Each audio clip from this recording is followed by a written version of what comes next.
Welcome to 3 a.m. static. In the dead of night, the static whispers. Turn off the lights, close your eyes, and let the darkness guide you. Tell us where and when you're listening, because at 3 a.m., you're never truly alone. Story 1. The television static.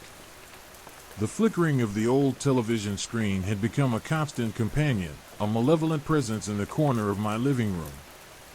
It wasn't the usual static, the familiar hiss and snow that punctuated late-night television viewing. This was different. This static pulsed, throbbed, almost breathing with an unsettling rhythm. Within the chaos of white noise, images would briefly emerge, fleeting glimpses of things that should not exist, things that defied logic and reason. At first, they were mere shadows, indistinct shapes moving within the static swirling vortex. They were like phantoms, half-formed figures that dissolved back into the noise as quickly as they appeared. But then, the images became clearer, more defined. Faces appeared, contorted and grotesque, their features shifting and melting like wax. Eyes, wide and empty, stared directly at me, piercing the screen, reaching into my very soul. The messages that accompanied these horrifying images were even more unsettling. They weren't words in any language I recognized, not even the fragmented gibberish of a damaged broadcast. They were symbols, strange glyphs etched onto the static itself, flickering and shifting with the images, their meaning as elusive and terrifying as the faces that accompanied them. I tried recording them, snapping photos with my phone, but the images would always be distorted, the symbols lost in a blur of pixels. Whatever was being broadcast seemed to resist capture, to exist solely within the confines of that ancient television set. The broadcast would start randomly, often late at night, while I was trying to sleep. The hypnotic flicker of the screen would pull me from slumber, drawing me into its unsettling embrace. Sleep became a battlefield between exhaustion and fear, with the television's ghostly broadcasts serving as the relentless enemy, an unseen force vying for my attention. The constant intrusion had begun to take its toll, turning my once peaceful nights into a terrifying dance with the unknown. I tried to ignore it, to simply turn off the television and retreat into sleep. But the static seemed to follow me, seeping into my dreams, becoming an integral part of my subconscious. My dreams were filled with the same disturbing images and symbols, the same unsettling faces staring at me from the void. Sleep became a terrifying blend of reality and nightmare, the line between the two blurring into a chilling indistinguishability. The television's broadcast had invaded my sleep, and my sleep was now nothing but a reflection of the horror. The cold returned, the same bone-chilling cold that had emanated from the mirror. It wasn't the cold of the air conditioner or an open window. It was a cold that reached deep into my bones, settling into my very core, a tangible representation of the fear that was consuming me. My breath hitched in my throat. My heart pounded a frantic rhythm against my ribs. The feeling was intensified whenever the television screen flickered to life, as if the source of that unnatural cold was somehow linked to the unauthorized broadcast. Days blurred into weeks, my existence defined by the constant threat of the next broadcast. I found myself avoiding the television, yet inexplicably drawn back to it. The fear was mixed with a morbid curiosity, a need to understand the source of the horror. I tried to rationalize it, attributing it to faulty wiring, to interference, to anything that would dispel the growing certainty that something profoundly malevolent was attempting to breach the veil of reality through that ancient television set. The fear was consuming me, slowly but surely, eating away at my sanity. The once clear boundaries of my reality were fraying at the edges, dissolving under the weight of the unsettling broadcasts. My perceptions were shifting, warping, distorting familiar objects and faces. The same chilling distortions I had experienced after the mirror incident were back. The lines between reality and illusion were increasingly blurred. The once clear and sharply defined images were being replaced by the blurry, distorted ones from the television screen. I began to see glimpses of the disturbing images and symbols everywhere I looked. The texture of the walls seemed to shift and change, taking on the same cryptic patterns from the television static. The faces of my friends and family now appeared distorted, their features twisting into the grotesque expressions of those ghostly faces. Even my own reflection in the mirror seemed to shift and change, its eyes holding a hint of the same unsettling void I'd seen in those ghostly broadcasts. Sleep became a rare and terrifying commodity. My dreams were now consumed by the symbols, the faces, the unsettling cold. The broadcasts seemed to bleed from the screen and into my dreams, blurring the line between my waking life and the horrifying landscape of my subconscious. Even during my waking hours, I found myself plagued by fleeting glimpses of the disturbing images, the symbols, the faces. The television's ghostly broadcasts were no longer confined to the television screen, but were an ever-present horror that was becoming a part of my very being. The chilling presence intensified, growing ever more palpable. It was no longer merely a feeling but a tangible force, a weight pressing down upon me, suffocating me, dragging me into the terrifying vortex of the static. The world was no longer safe. Familiar places now held a hint of that unnerving coldness, their familiar textures altered, their shapes subtly distorted. It was no longer a matter of seeing things, but of feeling their chilling presence. I tried reaching out for help, but my words came out garbled, jumbled, much like the static on the television screen. My descriptions were dismissed as exhaustion, as stress, as the overactive imagination of someone sleep-deprived. No one understood the extent of the terror that consumed me, the horrifying intrusion of something from beyond the veil of reality. The television static continued, a relentless reminder of my entrapment. The images were getting clearer, the messages more insistent. The static was no longer just a visual disturbance, but a communication, a silent scream from beyond, reaching into my mind, slowly consuming me, drawing me into its horrific domain.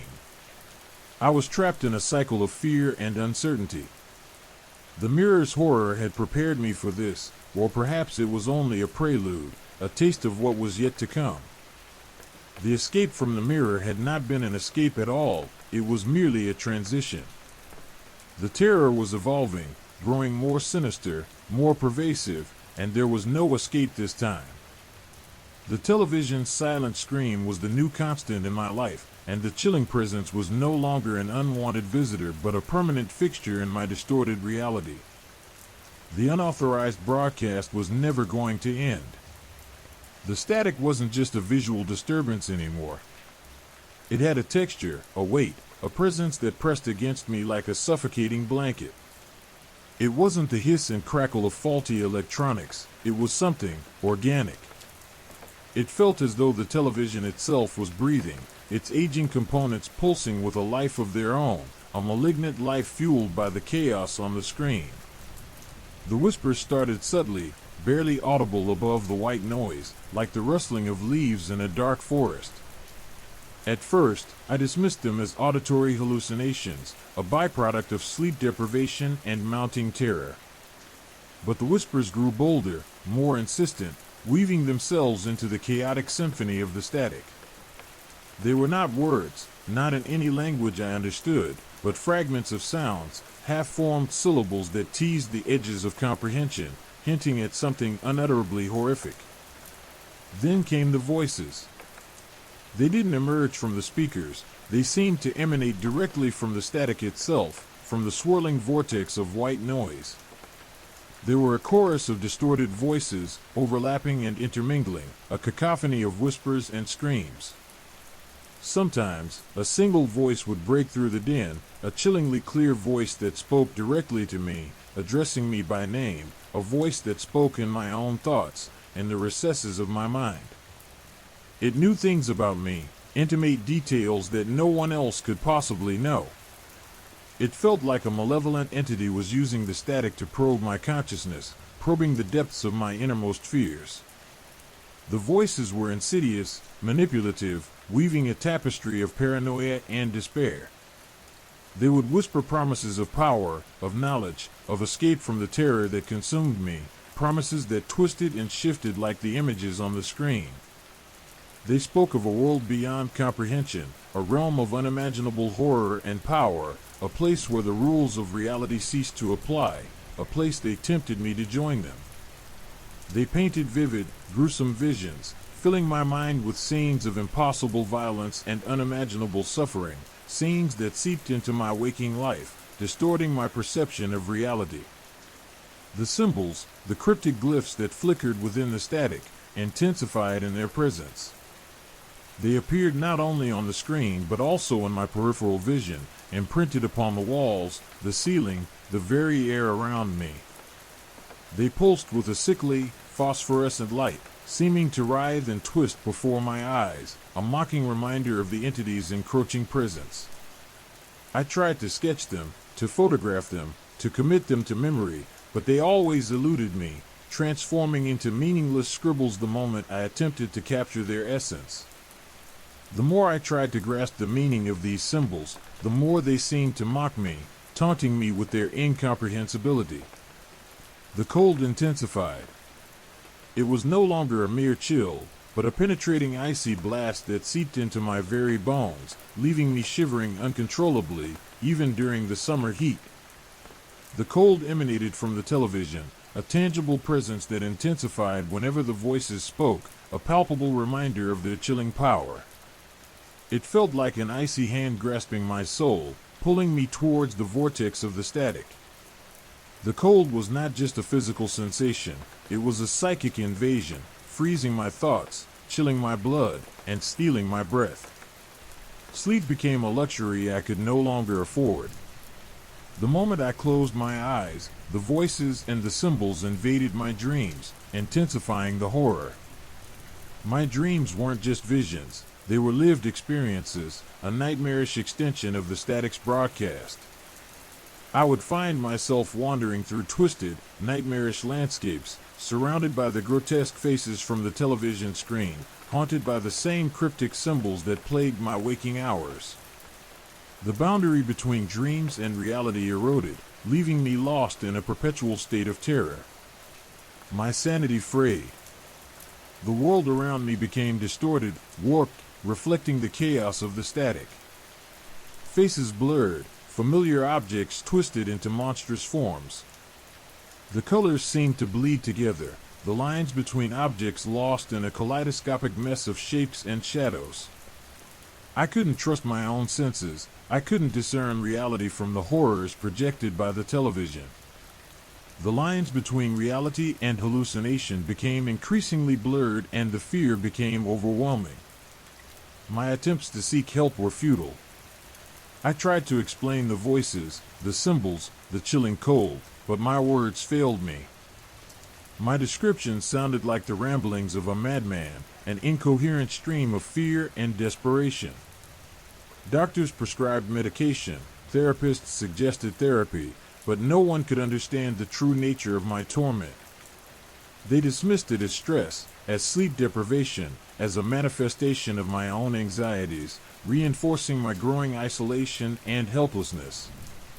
The more I tried to articulate my situation, the more incomprehensible it seemed to them and to myself. The voices grew stronger, more direct, their taunts more insistent. They no longer merely whispered, they screamed, their distorted words clawing at my mind, tearing at the fabric of my sanity.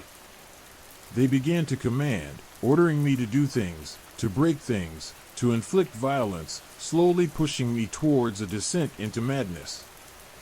The commands resonated in the core of my being, a battle between my will and their terrifying power. The struggle was becoming increasingly difficult, and the voices appeared to be winning. The static pulsed with malevolent energy, the television set vibrating with a sickening hum.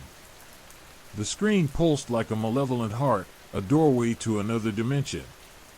It was no longer a screen but a gateway, a portal through which the voices and the symbols seeped into my world. The static itself seemed to be alive, a living entity communicating in a language of fear, of terror, of unimaginable horror. The chilling presence had taken hold, and the grip was tightening. I was no longer just afraid, I was consumed by fear, drowning in it, suffocating under its weight. It had invaded every aspect of my existence, my thoughts, my dreams, my perception of reality. Escape seemed impossible. There was no longer any hope. I was trapped, lost in the vortex of the static, at the mercy of the voices, the symbols, the cold, the unyielding horror of the unauthorized broadcast. The television had become my prison, and the static, its chilling warden, was ready to claim its due. The static intensified, becoming less a visual disturbance and more a tangible entity, a pulsating membrane separating my reality from something else. The images on the screen, once a chaotic jumble of white noise, began to coalesce, forming fleeting glimpses of something beyond comprehension. One moment, it was a landscape of impossible geometry, mountains twisting into impossible angles, skies bleeding with colors unseen on Earth. The next, it was a close-up of a creature, its form shifting and indistinct, but its presence undeniably malevolent, its eyes burning with an unholy light. These glimpses were fleeting, snatched away as quickly as they appeared, leaving me with a lingering sense of dread, a chilling premonition of something vast and terrible just beyond the veil of static. The whispers continued, evolving from meaningless sounds into fragmented words, snippets of sentences that echoed with ancient, unearthly intonations. They spoke of a coming invasion, of a breach in the fabric of reality, of a world consumed by shadow and ruled by entities beyond human understanding. The words were alien, yet somehow, I understood their meaning, a primal fear resonating in my very core. They spoke of a hunger, a cosmic hunger for our world, and a terrifying certainty that it was near. The cold deepened, seeping into the very fabric of the room, chilling the air around me to a bone-deep, freezing temperature that defied the summer heat outside. It was a cold that wasn't merely physical, it carried with it an aura of malevolence, a chilling presence that seemed to anticipate my every move, as if it was waiting, patiently observing, planning its attack. I felt a constant observation, an unseen presence watching me, waiting for the right moment to strike. The symbols, those cryptic glyphs that had once flickered within the static, now appeared with horrifying clarity, etched not just on the screen, but seemingly in the very air around me. They writhed and pulsed, a grotesque dance of shapes and shadows, creating a horrifying visual cacophony. I tried to record them, to analyze them, to find some kind of pattern, but the act of focusing on them seemed to intensify their power. They felt alive, dynamic, evolving before my eyes, mocking my attempts to understand their meaning. The symbols seemed to be some kind of key, a dark cipher to an unimaginable horror. The creatures from the screen began to intrude more persistently. They would emerge from the static, their forms flickering, incomplete, yet undeniably real. They seemed to be reaching out, claws extending towards me, tendrils of shadow snaking from the screen, trying to pull me into the world beyond the television. Their faces were a nightmare of distorted features, eyes that burned with a cold, malevolent light, teeth like broken glass, and skin that seemed to ripple and shift like melting wax. The sheer horror of their appearance was paralyzing, a relentless assault on my senses. The voices became more organized, less a chaotic symphony and more a malevolent choir, chanting a terrifying ritual, their tones hypnotic and disturbing. They spoke of the imminent arrival, the breaking of the barrier, the utter destruction that would follow. The sheer dread they invoked was overwhelming, a palpable force that pressed down upon me, threatening to crush me beneath its weight. My attempts to escape, to disconnect the television, to break the connection to this other world, were met with an increasingly fierce resistance. The television set seemed to become a living thing, writhing in my hands, fighting me with a force that defied logic and physics. It felt as if the entities on the screen were actively resisting my attempts to cut them off, determined to maintain their link to my world. The world around me transformed.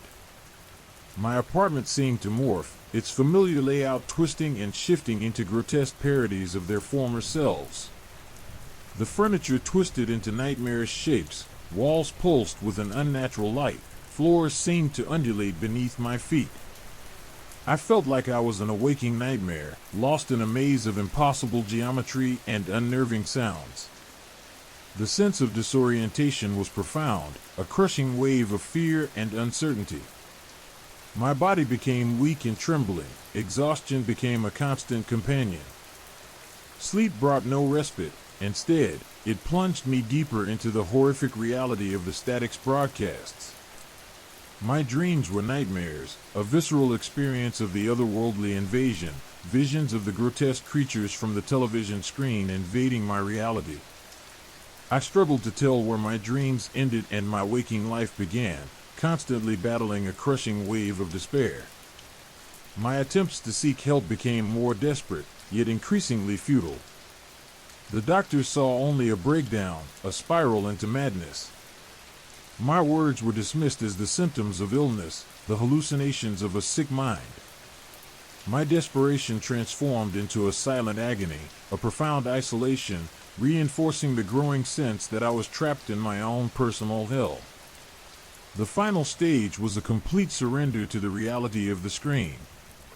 The symbols became part of my vision, the whispers a constant hum in my mind, the cold a permanent icy grip on my soul. The creatures on the screen began to appear in my world without the need of the TV.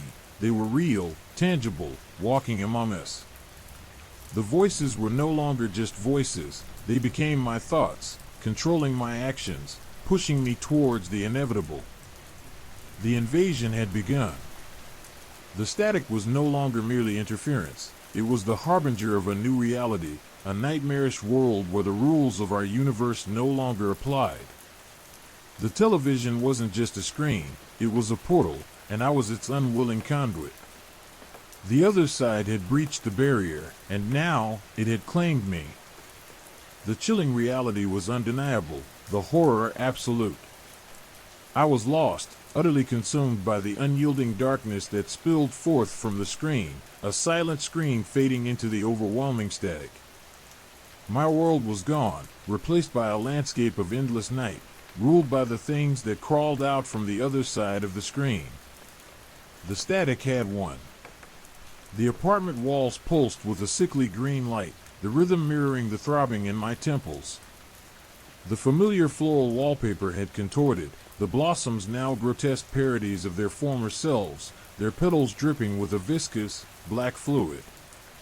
The furniture, once comforting and familiar, now resembled twisted, skeletal remains, their angles sharp and menacing.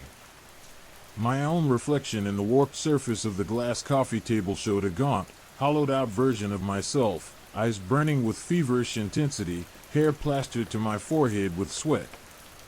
The whispers intensified, morphing into a cacophony of voices, a chorus of malevolent entities chanting in a language both ancient and alien. They no longer spoke of an impending invasion. They were the invasion, their voices seeping into my very consciousness, twisting my thoughts, manipulating my emotions. Fear, once a manageable terror, had solidified into a physical presence, a cold, crushing weight pressing down on my chest, stealing my breath. Rational thought was crumbling. The line between reality and hallucination dissolved, blurring into a terrifying, seamless blend. The creatures from the screen, those monstrous entities with their shifting forms and burning eyes, now roamed freely within my apartment. They moved with an unnatural fluidity, their movements hypnotic and disturbing, their presence a constant, chilling reminder of my complete helplessness. Their skin, a grotesque mockery of flesh, rippled and pulsed like living shadows, their eyes tracking my every move, a silent promise of imminent violence. One creature, larger than the others, stood before me, its form slowly solidifying from the shadows. Its eyes, two burning coals of malevolent energy, were fixed on mine. Its voice, a rasping guttural sound that seemed to vibrate in my very bones, echoed in my skull. Resistance is futile, it hissed, the words slithering into my mind like venomous snakes. I tried to scream, to fight back, but my body refused to obey. Weakness consumed me, a paralyzing exhaustion that made even the simplest movements an insurmountable task. The creature reached out, its hand a grotesque parody of human anatomy, its claws extending, dripping with the same black, viscous fluid that adorned the mutated wallpaper. I flinched, expecting the inevitable pain, but the touch never came. Instead, it simply stared, its gaze piercing, its intent unnervingly clear. The symbols, those cryptic glyphs from the static, now burned into my retina, imprinted on my very consciousness.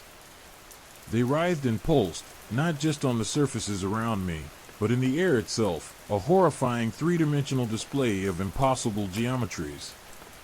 I tried to look away, to close my eyes, to escape their hypnotic influence, but I couldn't. They were a part of me now, inextricably woven into the fabric of my being. Days blurred into weeks, weeks into months. The precise passage of time became meaningless. The television remained a constant, a malevolent eye fixed upon me, broadcasting its hellish panorama. The static still crackled, a background hum to the relentless assault on my senses. Sleep offered no respite. My dreams were a continuation of the waking nightmare, a perpetual cycle of horror and despair. I existed only in a state of perpetual dread, haunted by the creatures from the screen and driven mad by the endless whispers. My attempts to communicate with the outside world became increasingly desperate and futile. Phone calls went unanswered, emails remained unread. The outside world seemed to have faded away, leaving me isolated and alone in my self-made hell. Even when I managed to articulate my experiences, they were dismissed as delusions, symptoms of a severe mental illness. The feeling of being watched, of being observed, became unbearable. The unseen entities felt closer, their presence more tangible. I could feel their cold breath on my neck, their icy fingers tracing patterns along my skin. They were not just observing, they were influencing, subtly guiding my actions. They were becoming intertwined with my own. My thoughts, once my own, became corrupted, replaced by the alien voices, twisting my desires, eroding my will. Food and water became unnecessary. I seemed to exist on a plane beyond physical needs. The constant assault on my senses dulled my perception of hunger and thirst. The only sustenance I craved was the fleeting moments of normalcy, fragments of my former life that flickered through the ever-present static like dying embers. But these moments were rare, transient glimmers quickly extinguished by the overwhelming darkness. The final stage was not a dramatic climax, but a slow, agonizing dissolution. The line between self and other completely vanished. The voices became my own thoughts, the symbols part of my very being, the cold a constant, inescapable presence. The creatures no longer seemed separate, distinct entities. They were extensions of myself, manifestations of my own internal corruption. My identity fragmented, leaving only a hollow shell possessed by the unyielding horror from the other side of the screen. My scream, if it could be called that, was a silent, internal cry, a desperate plea lost in the overwhelming static. The world outside, if there even was one anymore, no longer existed. There was only the static, the symbols, the creatures, the voices, and the crushing weight of the utter, absolute annihilation of self. The television, that innocent piece of entertainment, had become a gateway, and I, its unwitting sacrifice, had been consumed by the horrifying truth that lurked beyond the screen, trapped forever in the unyielding grip of the signal. The static had won, and I, with it. The static intensified, the familiar hiss and crackle morphing into a discordant symphony of electronic screams. The television screen, previously a canvas of swirling chaos, now coalesced, resolving into a horrifyingly clear image. It wasn't the monstrous creatures, not anymore. This was something else. The image was a landscape, bleak and desolate, devoid of any natural beauty. A twisted, skeletal forest of charcoal black trees clawed at a sky the color of dried blood. The ground was a cracked, obsidian plain, littered with the remnants of what looked like bodies, or perhaps something else entirely, something that had once been alive but had been reduced to grotesque, unrecognizable forms. The air itself seemed to throb with an unseen energy, a malevolent pulse that resonated deep within my bones. But it wasn't the landscape that truly horrified me. It was the figures. They weren't the amorphous shapes from before, the creatures that had tormented me in my apartment. These were different. Humanoid, yet utterly alien. Their skin was a shimmering, iridescent black, their eyes burning with an unholy light that seemed to pierce my very soul. They were tall, impossibly tall, their limbs elongated and grotesquely thin, their movements fluid and unnatural. They moved with a horrifying grace, a silent, balletic precision that belied their predatory nature. And they were watching me. I felt their gaze, not just on my physical body, but on my very essence, penetrating the deepest recesses of my mind. Their eyes, those burning coals of malevolent energy, held an unnerving intelligence, a chilling awareness of my helplessness, my utter despair. They knew what I had seen, what I had experienced. They knew the horrors I had endured, and they reveled in it. The image pulsed, the colors shifting, the landscape twisting and contorting before my eyes. The figures began to move closer, their forms growing larger, their presence becoming increasingly oppressive. The air crackled with anticipation, the silence punctuated only by the rhythmic thumping of my own heart, a frantic drumbeat against the backdrop of the electronic screams. Terror, pure and unadulterated, consumed me. It wasn't the fear of physical pain or death, it was a deeper, more profound terror, a dread that reached into the very core of my being, a realization of my utter insignificance in the face of this unimaginable horror. This wasn't a nightmare, this was something far, far worse. The figures reached the edge of the screen, their forms partially obscured by the distortion, but their presence remained palpable, an inescapable weight pressing down on my chest. They reached out, their long, slender fingers stretching towards me, across the barrier of the screen, and into my mind. Then, the image shattered. The screen went blank, the static returning with a renewed intensity, a maddening white noise that filled my ears and drowned out all other sounds. But the image, the horrifying vision of that desolate landscape and those impossibly tall, inhuman figures, remained burned into my memory, seared onto my consciousness, a permanent scar on my soul. The whispers resumed, louder now, more insistent, more menacing. They were no longer chaotic. They were organized, deliberate, a chorus of voices weaving a tapestry of alien thoughts and sensations. They spoke of vast, unknowable cosmic entities, of dimensions beyond human comprehension, of a reality far more terrifying than anything I could have ever imagined. The symbols, those cryptic glyphs that had plagued me, intensified their hypnotic dance, no longer confined to the surfaces around me but pulsing within my very being, twisting my thoughts, shaping my emotions, controlling my actions. My own body felt alien, foreign, no longer under my control. My thoughts weren't my own, they were the alien voices, speaking through me, dictating my actions, manipulating my perceptions. The transition was gradual, almost imperceptible. Days turned into weeks, weeks bled into months. The concept of time became meaningless, a fluid entity manipulated by the entities from beyond the screen. My physical form began to deteriorate, my body mirroring the decay of the landscape I had witnessed. My skin became pale and translucent, my bones almost visible beneath the surface. My hair fell out, leaving me bald and vulnerable. My eyes burned with an unholy light, reflecting the malevolent energy of the beings that now possessed me. But my decline wasn't merely physical. It was a complete and utter dissolution of self. My memories, once vibrant and detailed, faded, leaving only fragments, disjointed images of a past that seemed both familiar and utterly alien. My identity, my sense of self, disintegrated, replaced by an awareness of the infinite horror beyond the screen, a cosmic horror beyond human understanding. There were moments, fleeting glimpses, where a semblance of my former self would surface. A fleeting recognition of my situation, a desperate longing for normality.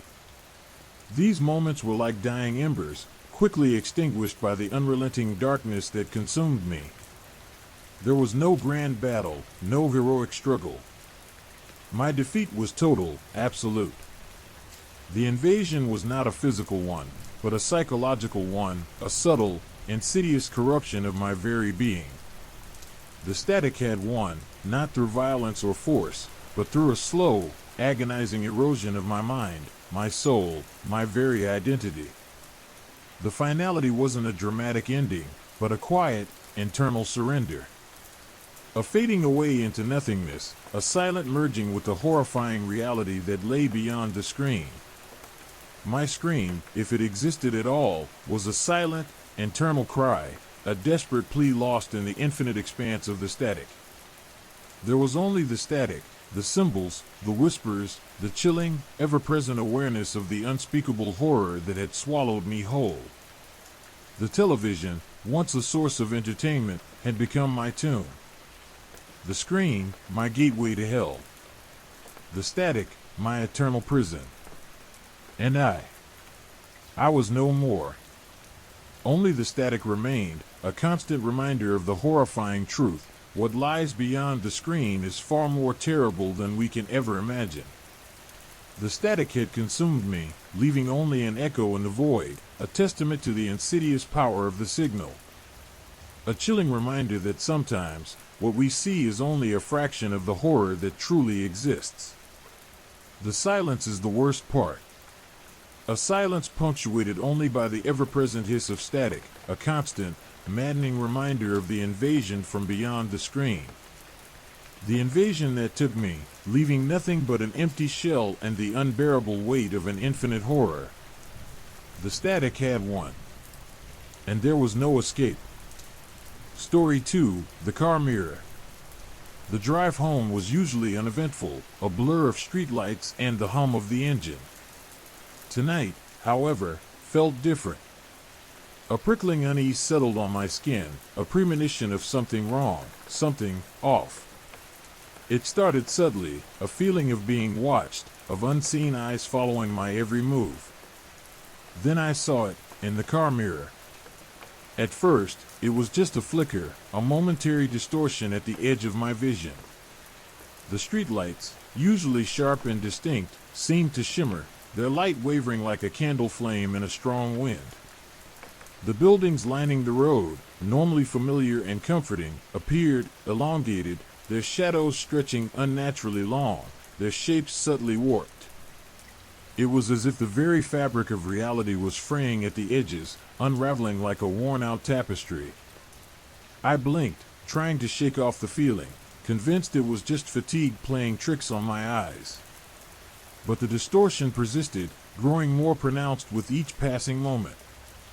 The reflections in the mirror were no longer accurate representations of what lay behind me. They were twisted, grotesque parodies, imbued with a sinister undercurrent. The cars behind me, for instance, seemed to have an unnatural gleam, their metallic surfaces shimmering with an oily sheen, their headlights burning with an intensity that was almost painful to look at. Their shapes were warped, elongated, their wheels somehow too many. Too many and too close. Too big. My heart pounded in my chest, a frantic drumbeat against the unnerving silence of the night. The streetlights took on a malevolent aspect, their once familiar glow now tinged with an unnatural, sickly yellow hue. They pulsed faintly, their light flickering rhythmically, like a macabre heartbeat. The shadows cast by the buildings were no longer mere darkness. They were living entities, writhing and contorting, their shapes shifting and reforming before my eyes. And then there were the faces. Or rather, the things that looked like faces, lurking in the periphery of my vision, and the distorted reflections of the mirror. They were glimpses, fleeting images, glimpses of what felt like a nightmare. Twisted, inhuman visages, fleeting expressions of agony and malevolence, barely perceptible but chillingly real. Their eyes, when I could glimpse them, were empty sockets, devoid of light, reflecting only the cold, dead darkness of the night. I gripped the steering wheel, my knuckles white, my body tensed, every muscle screaming for me to stop, to escape this nightmarish tableau reflected in the glass. The road itself seemed to change, to shift and morph, the familiar route becoming a labyrinth of twisting, distorted lanes. The lane markings blurred, becoming swirling, hypnotic patterns that seemed to pull me deeper into this distorted reflection, this nightmarish alternative reality. The more I focused on the mirror, the more intense the distortion became. The reflections began to take on a life of their own, moving independently of the reality behind me. Objects in the mirror would move in ways that defied physics, defying the simple laws of reflection. A lamppost would briefly appear to reach out from the mirror, its top shifting into a grasping hand. A car's headlight would transform into an eye, a malevolent gaze that seemed to bore into my soul. A wave of nausea washed over me, my stomach churning, my head spinning. The air in the car grew heavy, thick with a suffocating dread, a palpable sense of impending doom. I could almost taste the fear, a metallic tang on my tongue, the bitter taste of terror. The sounds of the road changed, too. The familiar hum of the engine became a discordant shriek, the tires' friction a grinding, guttural moan. And then there were the whispers, faint at first, then growing louder, more insistent, weaving their way into the night's silence.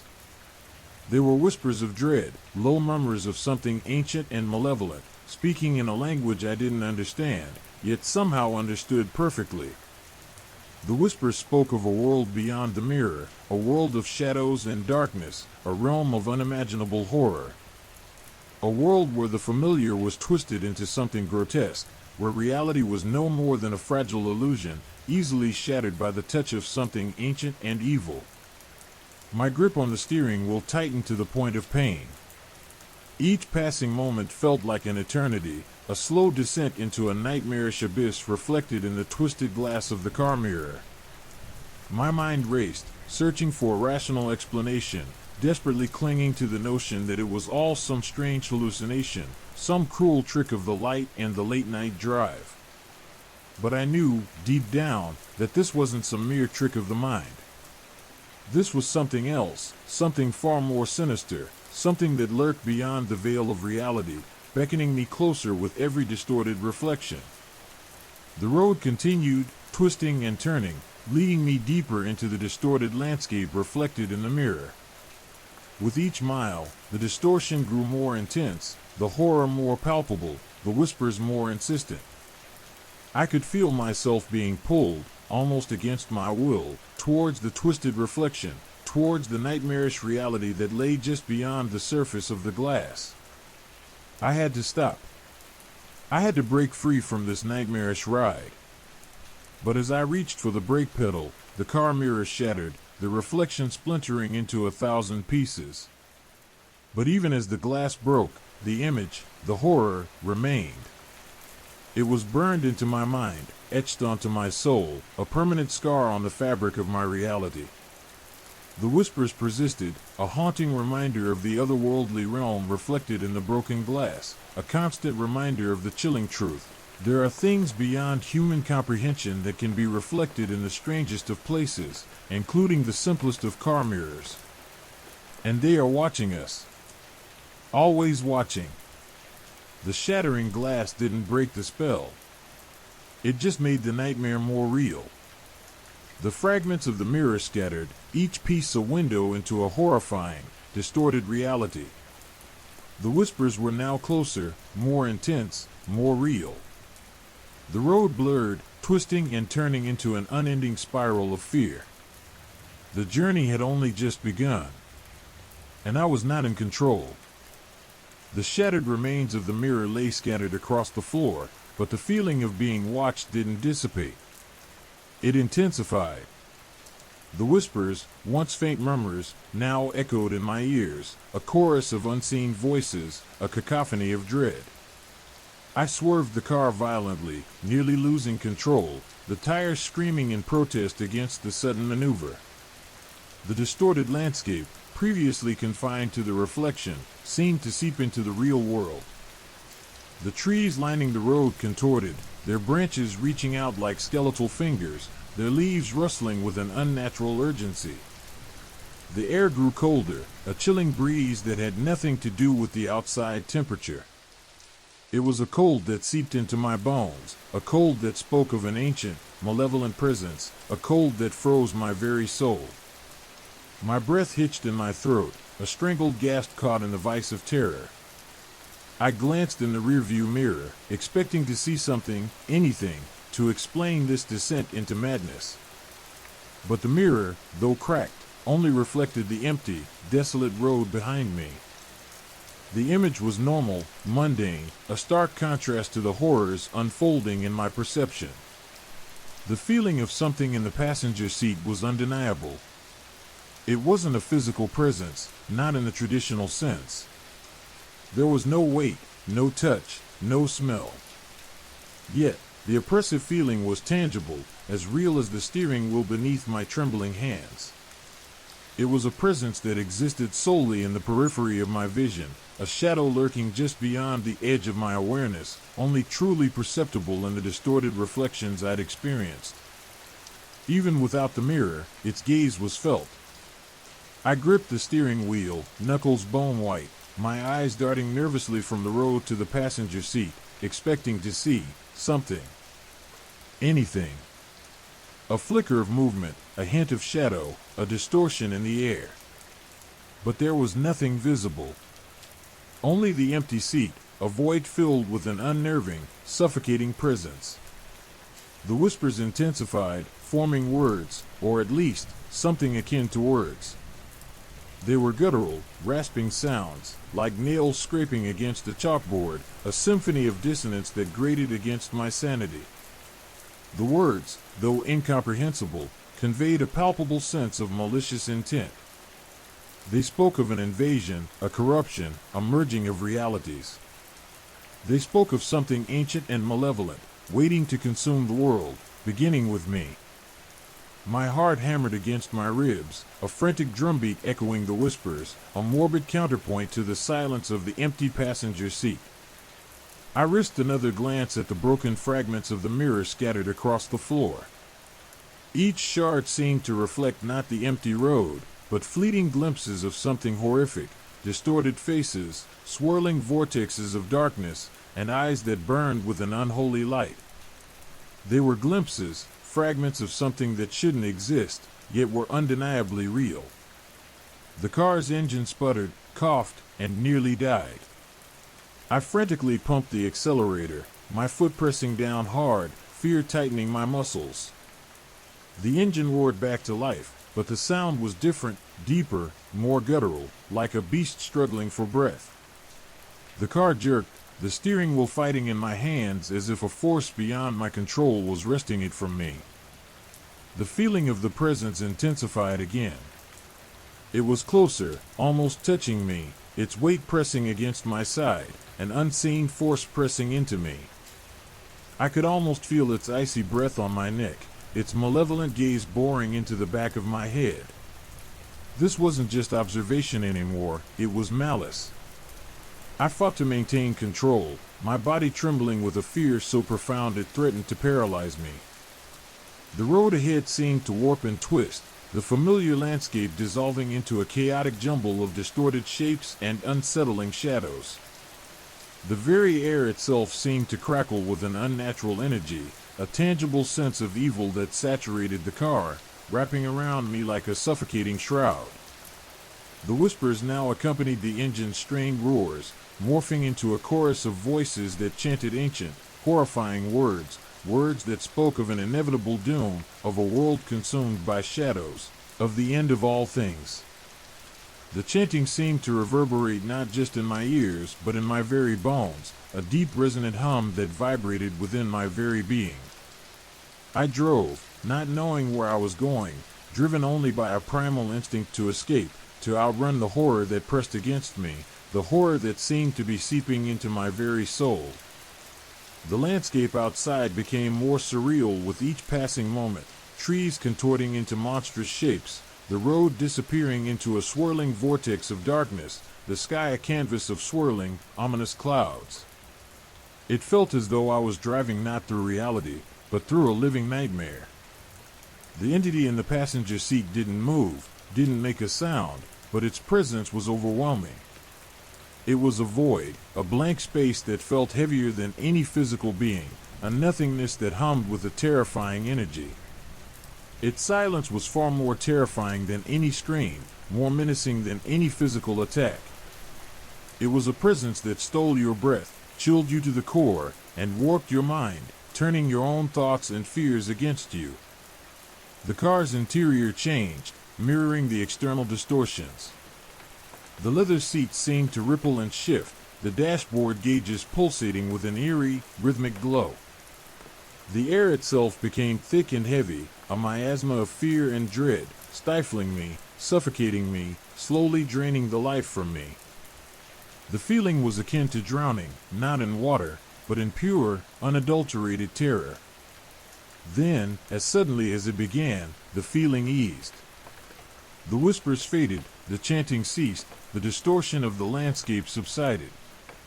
The car seemed normal again, the engine running smoothly, the road clear and empty.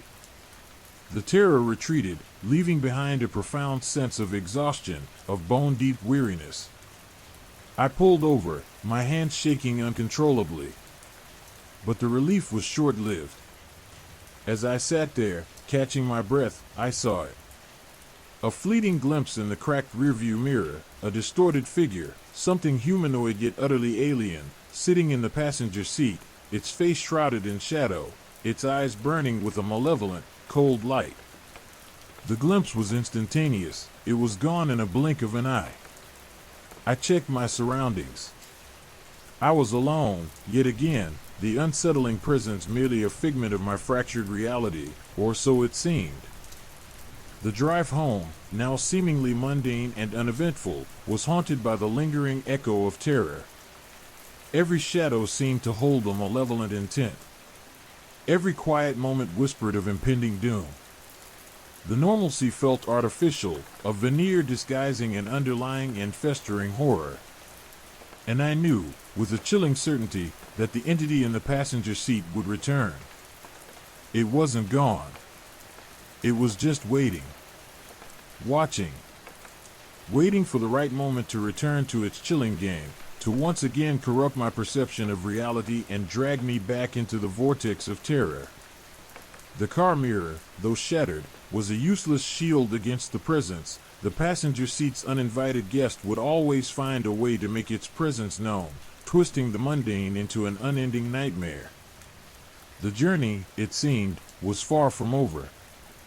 The road ahead, normally a familiar ribbon of asphalt unwinding before me, had become a grotesque parody of itself.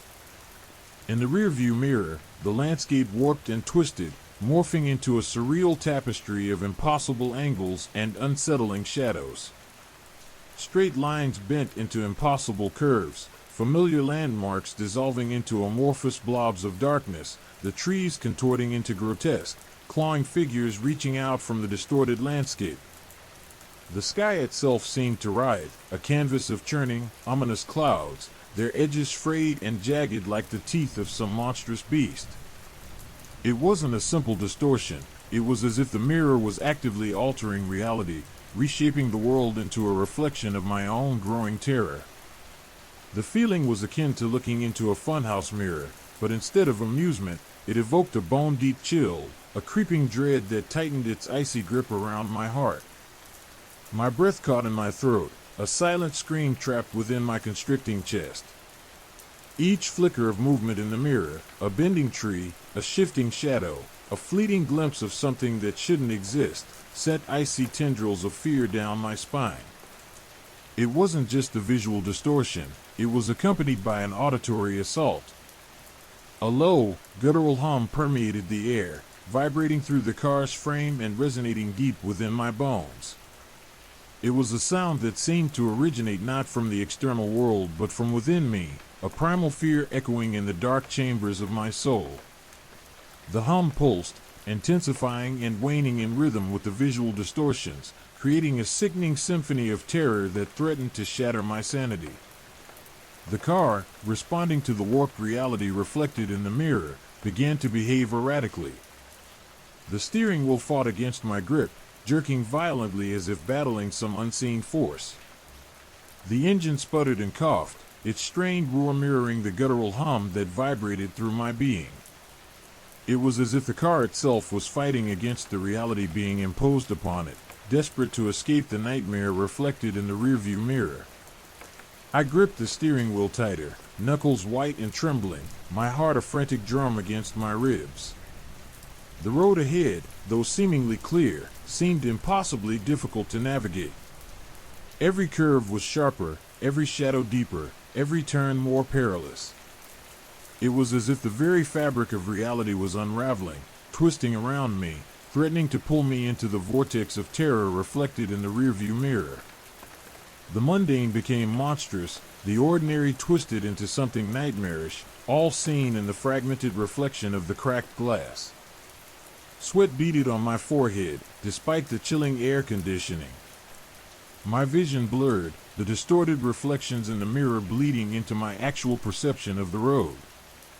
I could almost feel the warped landscape seeping into the real world, its tendrils of darkness reaching out to consume me. Every fleeting glimpse in the mirror, a distorted face leering from behind a tree, a fleeting image of swirling vortexes of darkness, or eyes burning with an unholy light, shattered any hope of maintaining my sanity. The feeling of the presence beside me intensified.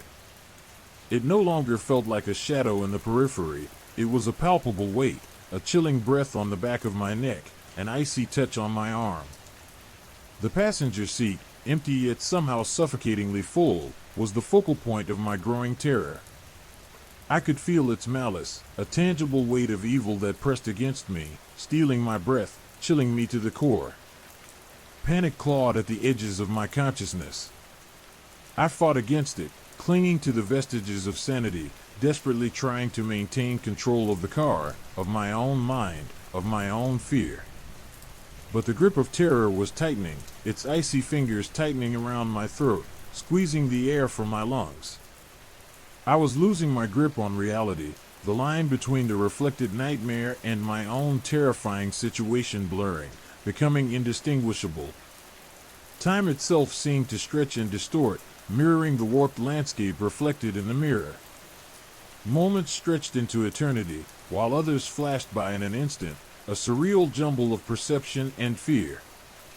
Every second felt like an eternity, a grueling fight for survival against a horror so profound it threatened to unravel the fabric of my very being.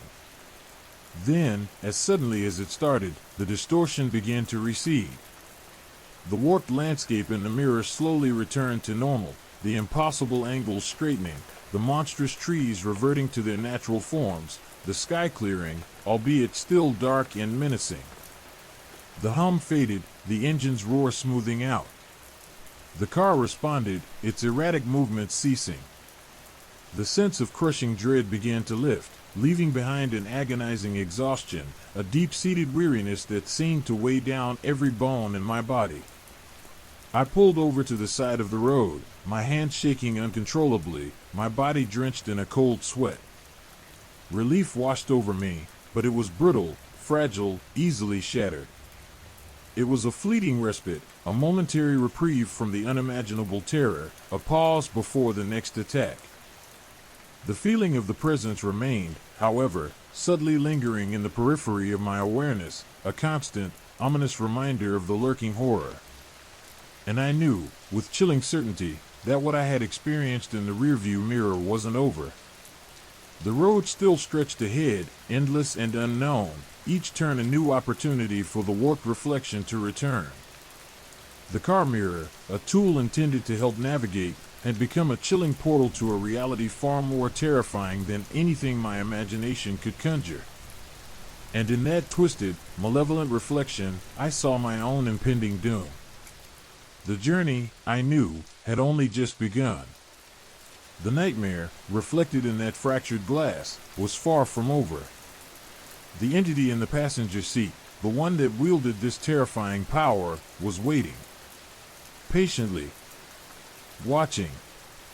The speedometer needle trembled, wavering between 60 and 70, a frantic dance mirroring the erratic beat of my heart.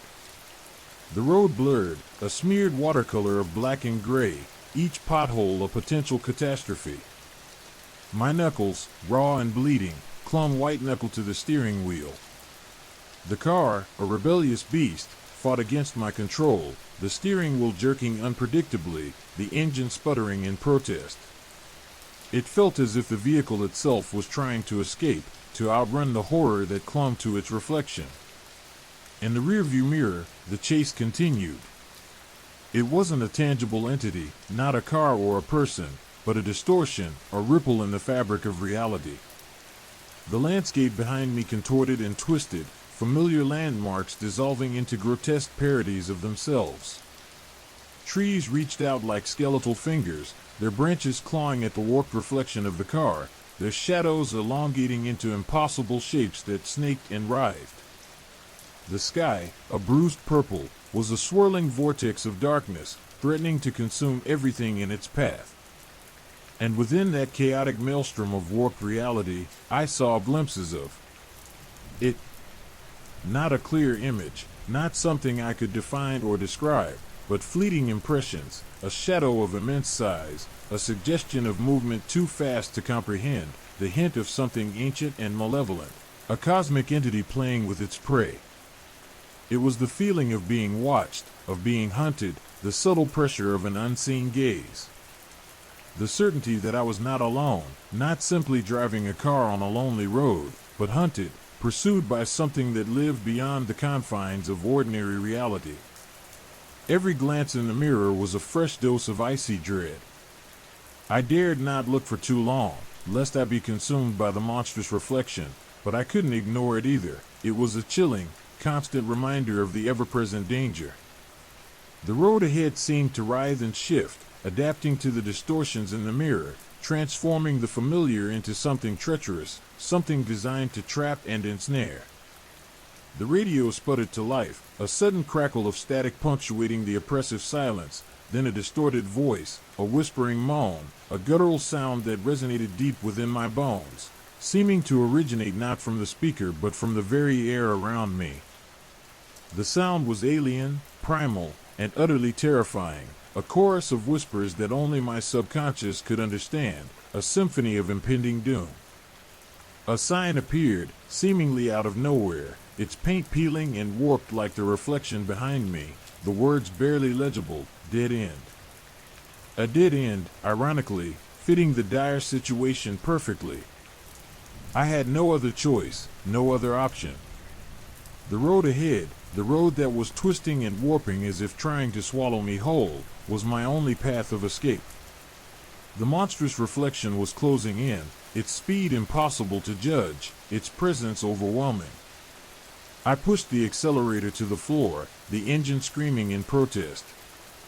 The car swerved violently, tires screeching, as the road seemed to bend and buckle before me, complying with the surreal warped perspective of the mirror. The world outside, the real world, was conforming to the distorted reality of the reflection. The line between nightmare and reality blurred, a terrifying inversion of the familiar. The chase intensified, the warped reflection gaining on me, the distortion becoming more pronounced, the monstrous shapes and shadows in the mirror seemingly reaching out through the glass. The humming sound intensified, blending with the screech of tires and the roar of the engine, creating a cacophony of terror that threatened to overwhelm my senses, to shatter my sanity. Sweat stung my eyes, blurring the already warped vision of the road. I fought against the blurring, the exhaustion, the overwhelming fear, my hands slick with sweat and blood. Every muscle screamed in protest, but I dared not stop, lest I become another victim of the relentless pursuit. A sharp turn came up, abrupt and unexpected, its severity echoing the madness of the chase.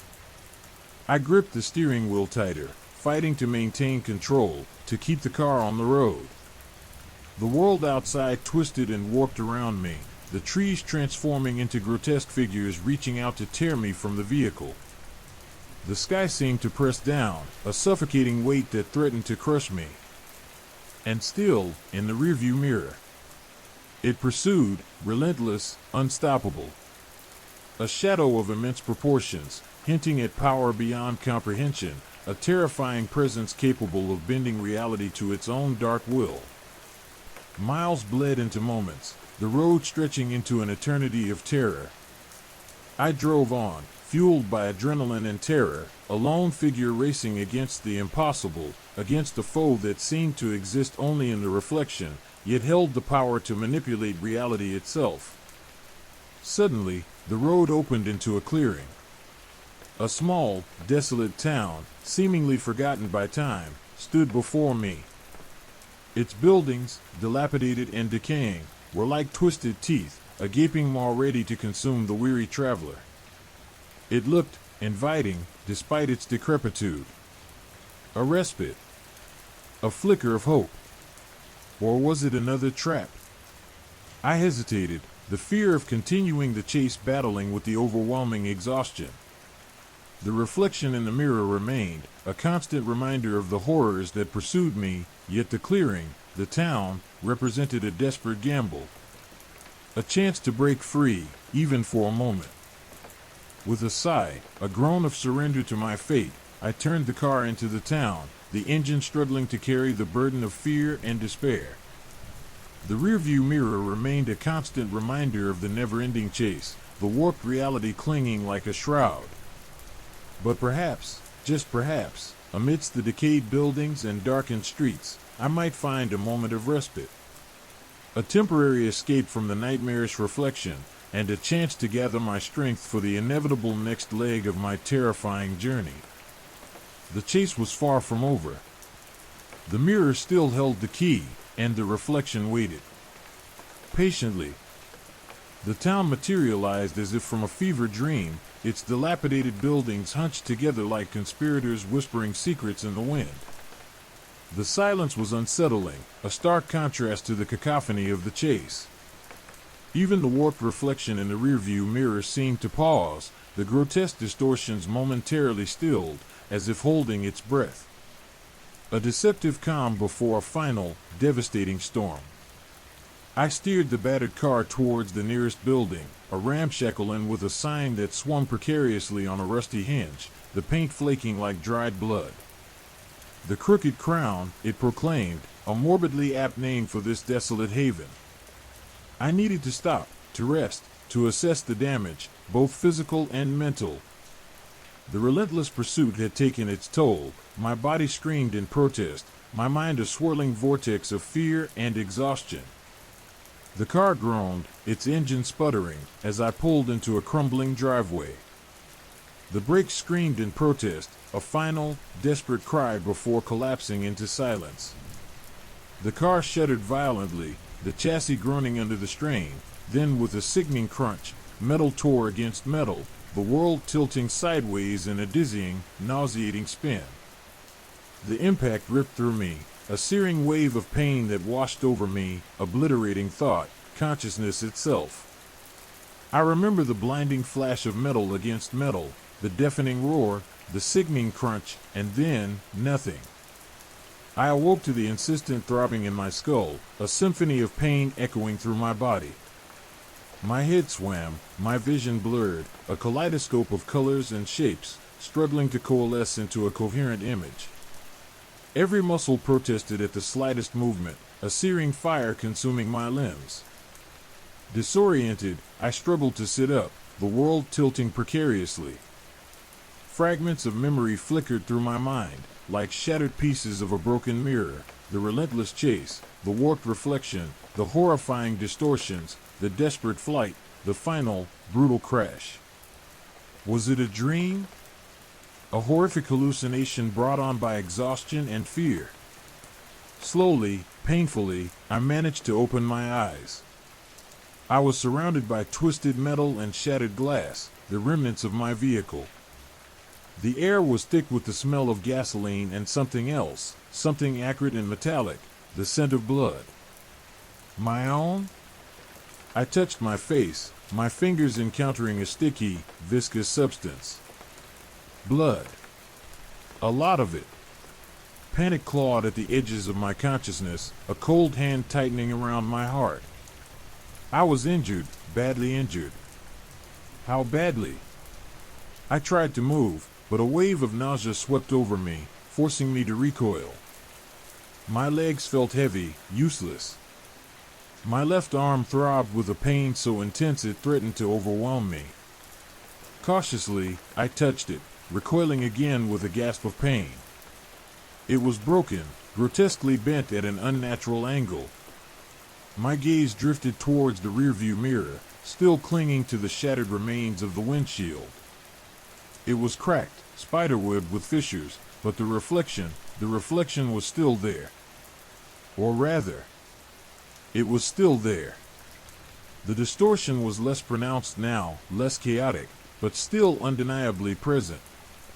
The landscape behind me remained warped, though subtly, the trees still reaching out like skeletal fingers.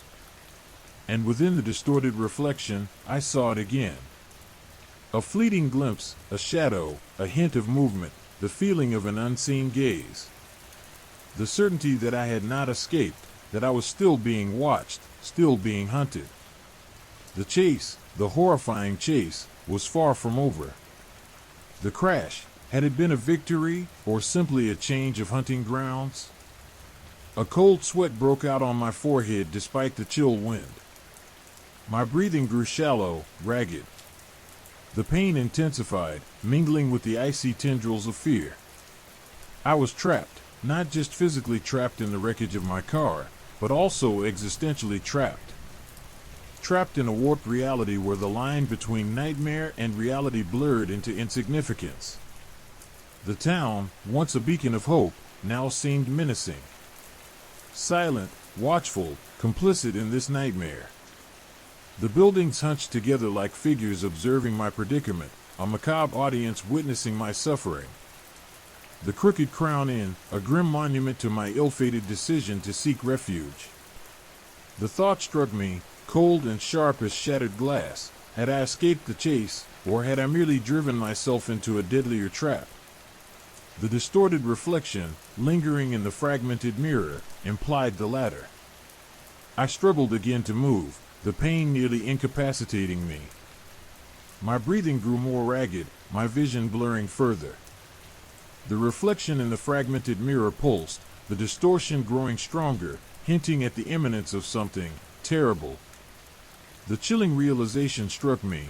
This was not simply a physical injury, this was the beginning of something far worse. The sky darkened, mirroring the growing darkness within. The silence of the town was shattered by a distant, guttural moan, a sound that resonated deep within my bones, a sound that hinted at ancient, unspeakable horrors lurking in the shadows of the decaying buildings.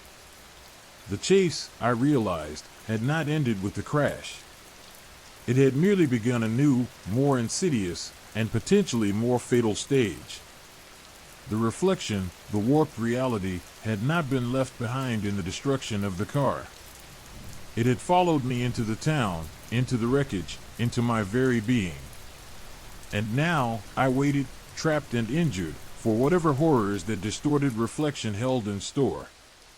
The feeling of an unseen presence, a gaze that burned through the remaining shreds of my consciousness, confirmed my doom. My sanctuary was a tomb. My escape a trap. The mirror, even in its shattered state, still held the key. And the reflection still waited. Story 3, The Sunglasses Reflection.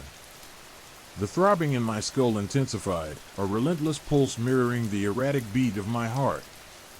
My breath hitched in my chest, a ragged gasp struggling against the pain that constricted my lungs. I tried to shift my weight, to ease the pressure on my broken arm, but the agony was unbearable, a searing fire that threatened to consume me. My gaze, drawn by an unseen force, drifted towards the sunglasses perched precariously on the twisted remains of the dashboard. I reached for them, my fingers trembling, the movement agonizing. The lenses were smudged with dirt and blood, obscuring my vision, but I managed to snag them. With trembling hands, I adjusted them, the cool plastic a momentary comfort against the feverish heat of my skin. The world shifted. Not dramatically, not with a sudden, violent lurch, but subtly, insidiously. The already distorted landscape, as seen in the fractured rearview mirror, morphed further. The ramshackle buildings of the town, already appearing menacing, now seemed to writhe and twist before my eyes, their shapes shifting and morphing into grotesque parodies of their former selves. The crooked crown inn, once merely dilapidated, now resembled a decaying skull, its windows like empty sockets staring blankly into the darkening sky. The trees, their branches reaching out like skeletal fingers, now seemed to writhe and contort, their movements unnatural, almost sentient. Their bark, once merely rough, now appeared to be covered in pulsating veins of a sickly, purplish hue. The wind whispered through them, a sibilant hiss that sounded uncannily like whispers, carrying secrets I dared not hear. But it wasn't just the inanimate objects that were changing. The people, or rather, the things that resembled people, were even more disturbing. I caught glimpses of movement in the periphery, figures lurking in the shadows of the warped buildings. They were indistinct at first, just fleeting impressions, but as I stared, their forms sharpened, becoming grotesquely familiar. Faces I recognized, twisted and warped, their features elongated and distorted beyond recognition. Faces that had once been friendly, now wore expressions of chilling malice. My neighbor, Mrs. Henderson, whose kindly smile had always been a beacon of warmth, now had a gaping maw filled with needle-sharp teeth, her eyes burning with an unholy light. Mr. Fitzwilliam, the quiet shopkeeper, appeared as a grotesque caricature of himself, his skin stretched taut over his skull, his eyes hollow sockets devoid of life. Even my own reflection, fragmented and distorted, seemed to mock me, a grotesque parody of my own self, its eyes filled with a terrifying emptiness. The world through the sunglasses was a grotesque funhouse mirror, reflecting a reality far more disturbing than I could have ever imagined. The distortions were insidious, subtle enough that I could almost convince myself I was hallucinating, yet undeniable in their horrifying impact. The longer I looked, the more profound the distortions became, the more terrifying the reality they reflected.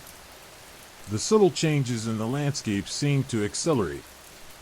The road leading to the town, once a simple country lane, now snaked like a venomous serpent, its surface rippling like disturbed water. The sky itself appeared to warp and twist, clouds morphing into monstrous shapes, their colors shifting into a nauseating palette of sickly greens and purples. The air itself seemed to vibrate with an unnatural energy, a palpable sense of unease hanging heavy in the air.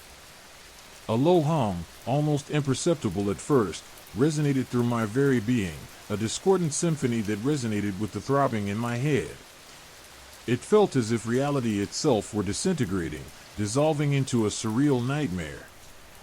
I ripped off the sunglasses, desperate for relief, for a return to a semblance of normalcy. The world snapped back into focus, the distortions receding, but not entirely. The buildings remained somewhat unsettling, the trees still retained an unsettling aura, but the gross transformations were less extreme. The relief was fleeting, however. The lingering effect was a nagging uncertainty, a feeling of being adrift in a reality that was both familiar and utterly alien. The sunglasses had shown me a glimpse into a darker, twisted reflection of reality, a truth I was now forced to grapple with. A chilling realization struck me. The distortions weren't simply visual, they were a manifestation of a deeper, more sinister transformation affecting the very fabric of reality. The chase, the crash, the warped reflection in the mirror, it was all interconnected, part of a larger, more terrifying scheme. The town itself was becoming a twisted, grotesque parody of its former self, a reflection of the nightmare unfolding within me. The hum persisted, a low, resonant drone that vibrated in my bones, a constant reminder of the unsettling truth I had glimpsed. The feeling of being watched, of being hunted, intensified. I could almost feel the unseen gaze, a cold, predatory stare that pierced through the remnants of my consciousness, leaving a trail of icy fear in its wake. I looked back at the sunglasses, resting on the dashboard. They were more than just a pair of lenses. They were a key, a window into a terrifying reality.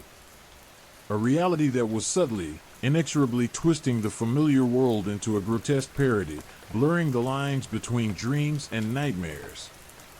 And I was trapped in the middle of it, injured, alone, and hopelessly lost in a labyrinth of distorted perceptions.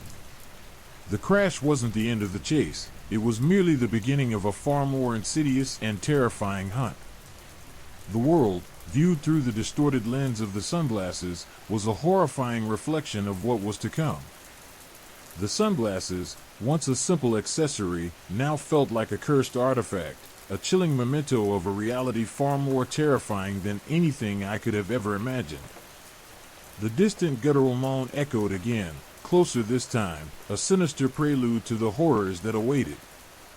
The silence of the town was a deceptive calm before a storm of unspeakable terrors. The reflection in the warped reality had become a living nightmare, a grotesque parody of existence, and I, its unwilling participant, was trapped within its suffocating embrace. The distorted reality had begun its work, and the end was nowhere in sight. The sunglasses, a seemingly innocent object, now held the horrifying secret to a world unraveling at the seams. And in that unraveling, I saw my own demise reflected, a chilling premonition in the warped glass of the reality now surrounding me. The chase was far from over, it had only just begun.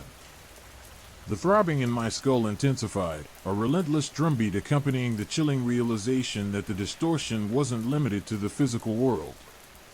As I stared at the shattered remnants of the dashboard, a second reflection shimmered into existence within the sunglasses' lenses. It wasn't a simple mirroring of the already warped reality, but a deeper, more sinister overlay. The distorted buildings seemed to melt further, their structures dissolving into nightmarish, viscous forms.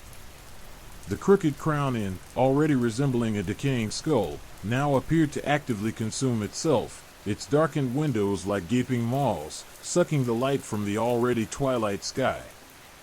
This superimposed reflection was a grotesque parody of the grotesque reality I was already experiencing. The trees, previously resembling skeletal fingers, now transformed into writhing tentacles, their bark pulsating with a sickening, internal light. They weren't merely twisted, they were actively reaching, grasping, yearning to drag me into their infernal embrace. The air crackled with an unseen energy, a palpable sense of dread that seeped into my bones, chilling me to the core. The people, the things that resembled people, were even more horrifying in this second reflection. Mrs. Henderson, the kindly neighbor, was no longer just a creature with a gaping maw. Her form shifted and writhed, her features melding and dissolving, reforming into something that defied description, a horrifying amalgamation of flesh and shadow. Mr. Fitzwilliam, the quiet shopkeeper, was now completely skeletal, his skin peeling away to reveal a framework of glistening bone, his empty sockets burning with a malevolent, inner fire. And my own reflection?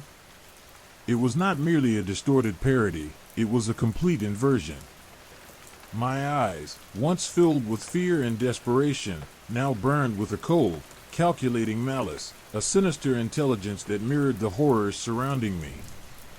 My face, once familiar, was now a twisted mask, its features contorted into an expression of pure, unadulterated evil. I saw the darkness not just in my surroundings, but within myself, a terrifying reflection of the nightmare taking hold. The road, once a simple lane, now resembled a chasm of swirling darkness, the surface writhing like a living entity. It pulsed and throbbed, its edges dissolving into an abyss of unseen terrors. The sky above was a swirling vortex of sickly colors, greens and purples so intense they threatened to blind me. Clouds transformed into monstrous, predatory shapes, their forms shifting and morphing in ways that defied logic and reason. They resembled colossal, feathered beasts, their eyes burning with an ominous, infernal light. The hum intensified, resonating not just in my head, but in every cell of my being. It was a discordant symphony of dread, a constant reminder of the creeping horror surrounding me. It was the sound of the world unraveling, of reality tearing at its seams. This second reflection heightened the sound, making it not just audible, but physically palpable. It vibrated through the air, through the ground, through my very bones, a resonating force of unspeakable terror. The sense of being watched, of being hunted, escalated exponentially. It wasn't just a feeling, it was a tangible presence, a cold dread that clung to me like a suffocating shroud. I felt eyes upon me, unseen, yet intensely real, piercing through the darkness, tracking my every movement. It was a predatory gaze, ancient and malevolent, filled with a chilling anticipation. The second reflection made this feeling far more intense. I could almost feel the ethereal touch of these unseen watchers, icy fingers brushing against my skin, sending shivers down my spine. The guttural moan echoed again, closer, louder, more menacing than before. It was accompanied by a rhythmic, dragging sound, like something heavy being dragged across the warped and twisted ground. The silence of the town was no longer deceptive. It was pregnant with a terrible anticipation, a silent scream building to a horrifying crescendo. Through the superimposed reflection, I could almost see the source of the moan, a vast, shambling form, moving with unnatural speed through the distorted landscape, its outline flickering and indistinct, yet utterly terrifying. The second reflection within the sunglasses lenses served not just as a visual distortion, but as a metaphysical amplification of the nightmare. It wasn't just showing me a warped version of reality, it was feeding the warped perception, enhancing it, making it more real, more terrifying. The longer I gazed, the less certain I became of what was real and what was not. The boundaries between the two were blurring, dissolving, creating a vortex of confusion and dread that threatened to swallow me whole. I tried to remove the sunglasses, desperate for a return to normalcy, to escape the suffocating embrace of the superimposed reflection. But my hand trembled uncontrollably, the muscles seizing with an unnatural rigidity. I couldn't seem to release my grip, as if an unseen force bound me to the glasses, forcing me to witness the unfolding horror. The distortion wasn't simply visual, it permeated every sense. I could taste the metallic tang of blood, even though I couldn't locate the source. The air itself tasted acrid, foul, like burning sulfur. The smell was even worse, a cloying stench of decay, death, and something indescribably ancient. The sounds were amplified and distorted, each moan, each scraping sound, each whisper on the wind, a cruel reminder of the looming horror. The world through the sunglasses was not merely a reflection of reality, it was reality itself, stripped bare, twisted, and made monstrous. Even the feeling of my injuries was distorted. The pain in my arms seemed to intensify, to spread, to become something more than physical. It was a burning, searing agony that resonated with the hum, the moan, the looming presence of the unseen. The pain was a conduit, a channel through which the horror flowed, feeding the nightmare that was consuming my senses. The world, as seen through the superimposed reflection, was a terrifying reflection of my own inner turmoil. The distortions mirrored my fear, my confusion, my desperation. The chaos of my perceptions became manifest in the chaos of the reflected reality. The nightmare was external, yet deeply internal. The two were inextricably intertwined, reflecting each other in a grotesque and horrifying dance. The realization dawned on me, chilling and inevitable. The sunglasses weren't simply showing me a distorted reality, they were creating it. They weren't a window into a different reality, they were a conduit, an instrument of the nightmare itself. They were manipulating my perceptions, twisting my reality, drawing me deeper into the heart of the horror. The superimposed reflection pulsed, intensified, and then began to shift again, taking on an even more monstrous, more deeply unsettling form. The landscape dissolved into a vortex of swirling shadows, punctuated by flashes of grotesque imagery, fleeting glimpses of unimaginable horrors. The moans and whispers intensified, coalescing into a cacophony of dread that threatened to shatter my sanity. The sunglasses, once a simple pair of lenses, now resembled an artifact of unspeakable power, a dark portal into the abyss. And I was trapped, inextricably bound to its horrifying gaze. The end was nowhere in sight, only the relentless, chilling progress of the nightmare, reflected in the warped lens of the ever-shifting reality around me. The chase, the hunt, was far from over. It was, in fact, just beginning. The pressure in my head intensified, a vice squeezing my brain. The distorted landscape wasn't just a visual anomaly, it was seeping into my very being, altering my physical sensations as well as my perceptions. My arms, already aching from the initial crash, now felt heavy, leaden, as if weighted down by invisible chains. Each strained movement was an act of defiance against some unseen force, a struggle against the encroaching darkness. My breathing grew ragged, shallow, each gasp a desperate attempt to pull in enough air to fuel my dwindling strength. The acrid smell of decay and sulfur filled my lungs, burning my throat and leaving a bitter taste on my tongue. The metallic tang of blood persisted, a phantom sensation that heightened the growing sense of unease. I could feel the subtle shift in the air pressure, the unseen forces at play, a constant, low hum that resonated within my bones. The grotesque parody of reality, as seen through the sunglasses, was no longer simply a superimposed image. It had become an inescapable overlay, interwoven with the actual world, erasing the boundaries between illusion and reality. The already decaying buildings seemed to melt further, their structures becoming more nightmarish, flowing like viscous, corrupted liquids. The crooked crown inn, already resembling a grotesque skull, now appeared to writhe and spasm, its windows like hungry maws, consuming the dying light. The sounds became more dissonant, a symphony of dread that assaulted my ears. The guttural moaning grew louder, closer, more insistent, echoing through the warped streets, reverberating in my skull. It was no longer just a sound, but a physical force, vibrating through my body, shaking my very core. Accompanying the moan was a dragging sound, intensified 1,000-fold through the lenses, scraping against my nerves, a physical manifestation of impending doom. My own reflection, my inverted self, became more pronounced, more menacing. The cold, calculating malice in its eyes burned brighter, growing more intense with each passing moment. The twisted grin widened, a grotesque mockery of my own terror.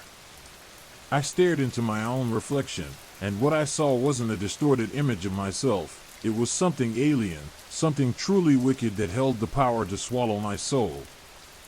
The warped trees, now more tentacle-like than ever, seemed to writhe and reach towards me, their distorted branches twisting and grasping, trying to pull me into their macabre embrace. The ground beneath me undulated, shifting and pulsing, as if a colossal, unseen entity were stirring beneath the surface. The very air seemed to vibrate with an unseen energy, a palpable tension that choked and suffocated me. I desperately tried to remove the sunglasses, but my hands refused to obey. The muscles in my arms and fingers seized, gripped by an unseen force. I was bound to the glasses, a prisoner to their horrifying spectacle. It was as if the lenses themselves were alive, feeding on my fear, my helplessness, perpetuating the nightmare. Time, itself, seemed to warp and distort. Minutes stretched into eons, while seconds sped by like fleeting shadows. The sense of urgency became overwhelming, a suffocating dread that tightened around my chest like a constricting band. The realization dawned on me that this wasn't just a visual distortion, it was a disintegration of reality itself. The superimposed reflection flickered and changed rapidly. One moment, I saw buildings melting. The next, I saw grotesque faces peering from the shadows. Then, the reflection would shift, showing scenes of impossible geometry, landscapes that defied logic and reason. One image seared itself into my memory: the sky, a swirling vortex of blood red and sickly green, morphing into a colossal eye, watching me with cold, ancient malice. The people, or the things resembling people, were becoming more nightmarish by the second. Mrs. Henderson, once a kind neighbor, now pulsed and writhed, a grotesque parody of life and death. Mr. Fitzwilliam, the shopkeeper, was no longer merely skeletal. His bones shifted and reformed, twisting into new, more horrifying shapes. They were not simply distorted reflections, they were active participants in this ever-shifting nightmare, their movements a terrifying dance of decay and horror. My attempts to focus, to make sense of my surroundings, proved futile. The world was no longer a fixed point, it was a fluid, constantly changing landscape of fear and dread. Every attempt to ground myself in reality only served to push me deeper into the vortex of confusion and terror. The hum intensified, growing louder and more dissonant, resonating not only in my ears but throughout my entire being. It was a symphony of discord, a cacophony of dread that threatened to shatter my sanity. My body trembled uncontrollably, my muscles spasming, my limbs aching with a pain that transcended the physical realm. I realized with terrifying clarity that the nightmare wasn't just a reflection of reality, it was reality itself, filtered through a lens of pure, unadulterated horror. The sunglasses weren't merely displaying a distorted image, they were creating it, manipulating my perception, bending my reality to their will. And then, the final, horrifying shift. The reflection within the lenses pulsed with an intense, malevolent energy. The distorted landscape fractured, shattered, dissolving into a swirling vortex of pure, unadulterated darkness. The moans, the whispers, the scraping sounds, all coalesced into a deafening roar, a cacophony of pure terror that threatened to tear my mind apart. I was lost, utterly and completely lost, consumed by the nightmare, trapped within the ever-shifting reflection, unable to escape the horror that had become my reality.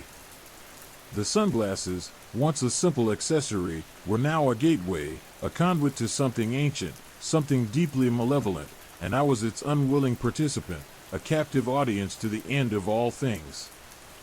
The final image that seared itself into my mind before complete oblivion, myself, a twisted parody of humanity, grinning with malicious glee as the world dissolved around me.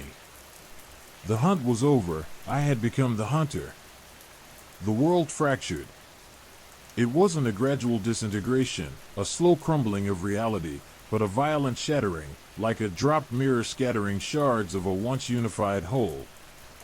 One moment, the grotesque parody of reality was a warped overlay, the next, it splintered, exploding into a kaleidoscope of impossible geometries and horrifying imagery. The crooked crown inn, already a nightmare edifice, dissolved into a swirling vortex of decaying flesh and bone, its windows becoming gaping maws that seemed to suck the very light from the sky. The sounds, previously a dissonant symphony of dread, devolved into pure, unadulterated noise, a cacophony of screams, whispers, and guttural groans that clawed at my sanity. It was a visceral assault, a brutal violation of my auditory senses, each sound a tiny hammer blow against the fragile walls of my mind. My head throbbed, a relentless pulse of pain that resonated with the infernal orchestra of horrors surrounding me. The distorted faces, once recognizable parodies of my neighbors, now dissolved into abstract forms of pure malice. Features melted and reformed, eyes burned with an unholy light, and mouths stretched into grotesque, silent screams. They were no longer human, or even remotely resembling humanity. They were pure embodiments of chaos and dread, their presence a tangible manifestation of cosmic horror. They moved with impossible fluidity, their forms shifting and changing as if composed of liquid nightmare. The ground beneath my feet ceased to be solid. It undulated, rippling like water, swallowing sections of the already surreal landscape. I felt myself sinking, not into earth or mud, but into a viscous, black ooze that seemed to consume all light and sound. The sense of falling was disorienting, infinite, as if I were plunging into the very heart of some unimaginable abyss. The sunglasses, my unwilling portal to this hellscape, remained stubbornly affixed to my face.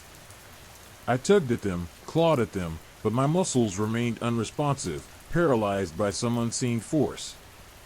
The lenses themselves seemed to pulse with a malevolent energy, amplifying the horror, feeding off my terror. They were no longer just glasses, they were a living entity, a parasitic creature feeding on my very soul. Glimmers of what I could only assume was a previous reality flashed within the fracturing reflections, brief, fragmented images of a normal world, a sunlit street, a laughing child, a steaming mug of coffee. These fleeting glimpses only served to enhance the horror of the present, to emphasize the profound chasm between my current reality and the life I had once known. They were bittersweet reminders of a paradise lost, forever out of reach. The reflection within the lenses warped and twisted, showing snippets of otherworldly landscapes, cities built of bone and shadow, skies choked with swirling, venomous clouds, and monstrous entities whose very forms defied description. These were not merely distortions, they were glimpses into a realm beyond human comprehension, a place where logic and reason had no meaning, where the only constant was the unending reign of terror. My breath hitched in my throat, a desperate, ragged gasp. The air itself felt thick, heavy, laced with the stench of decay and something else, something ancient, something indescribably foul. Each inhale burned in my lungs, leaving a bitter, metallic taste that mirrored the pervasive sense of dread. My body trembled uncontrollably, my muscles spasming with exhaustion and terror. I struggled to maintain consciousness, my mind fighting against the encroaching darkness. Thoughts fragmented, becoming disjointed and illogical. My memories, once clear and distinct, blurred and distorted, dissolving into a chaotic soup of fear and confusion. Then, a fleeting moment of clarity. A single, horrifying thought pierced through the chaos. The glasses weren't showing me a reflection, they were showing me the truth.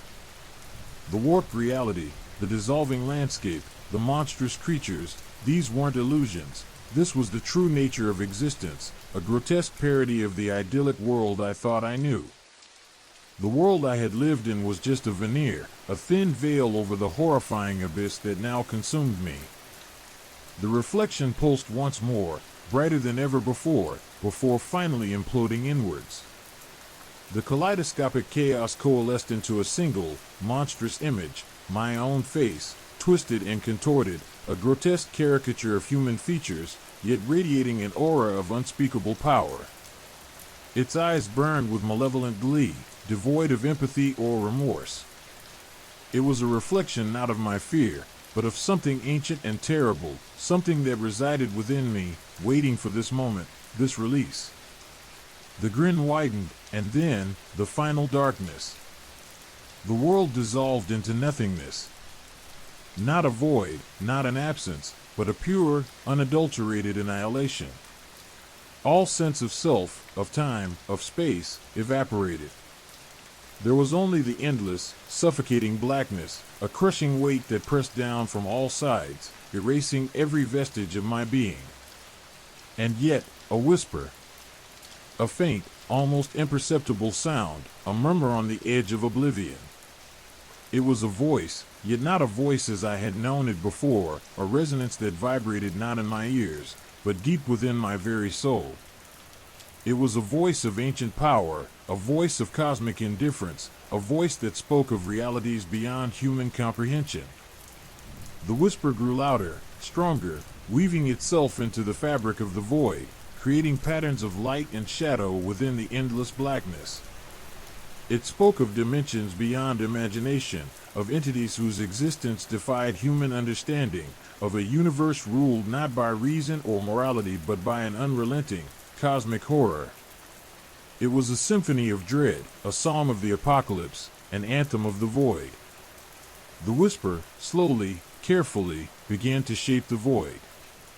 Out of the darkness, it began to construct a new reality, a reality tailored to its own design.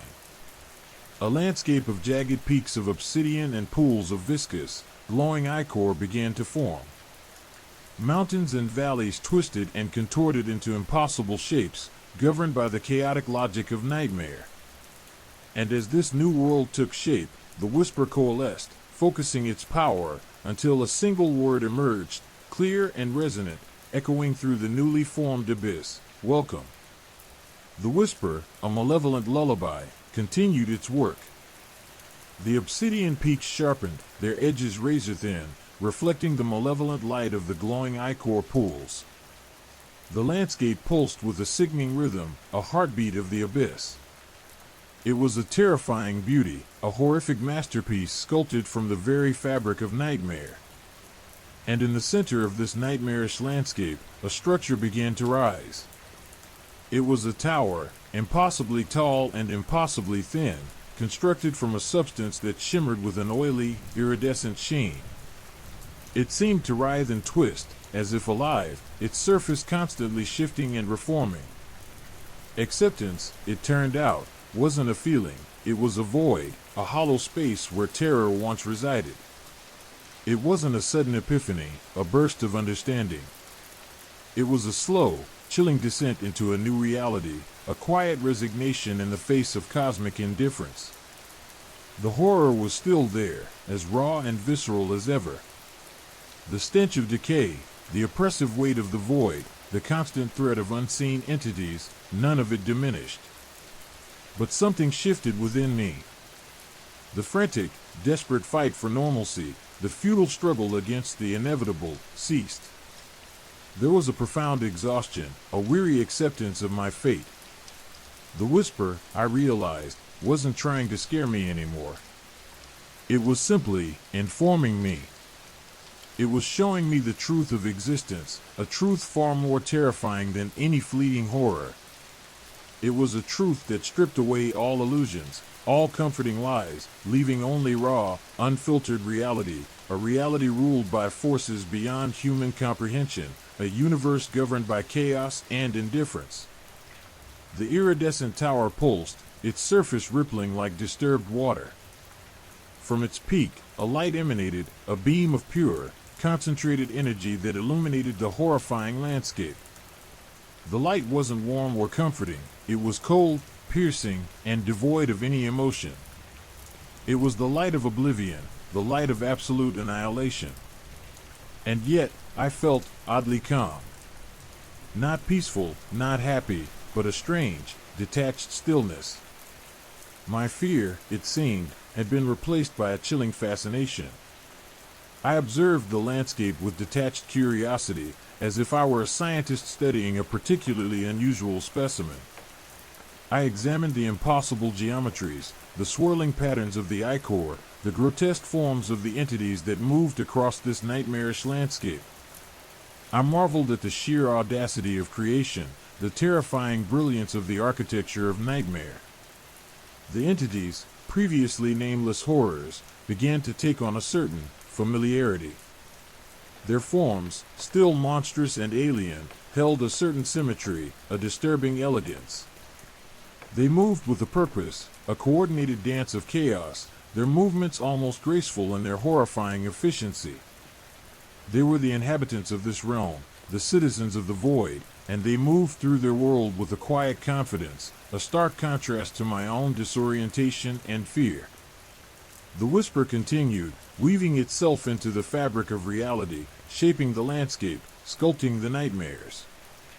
It spoke of the ancient ones, entities that predated time and space, whose existence defied logic and understanding.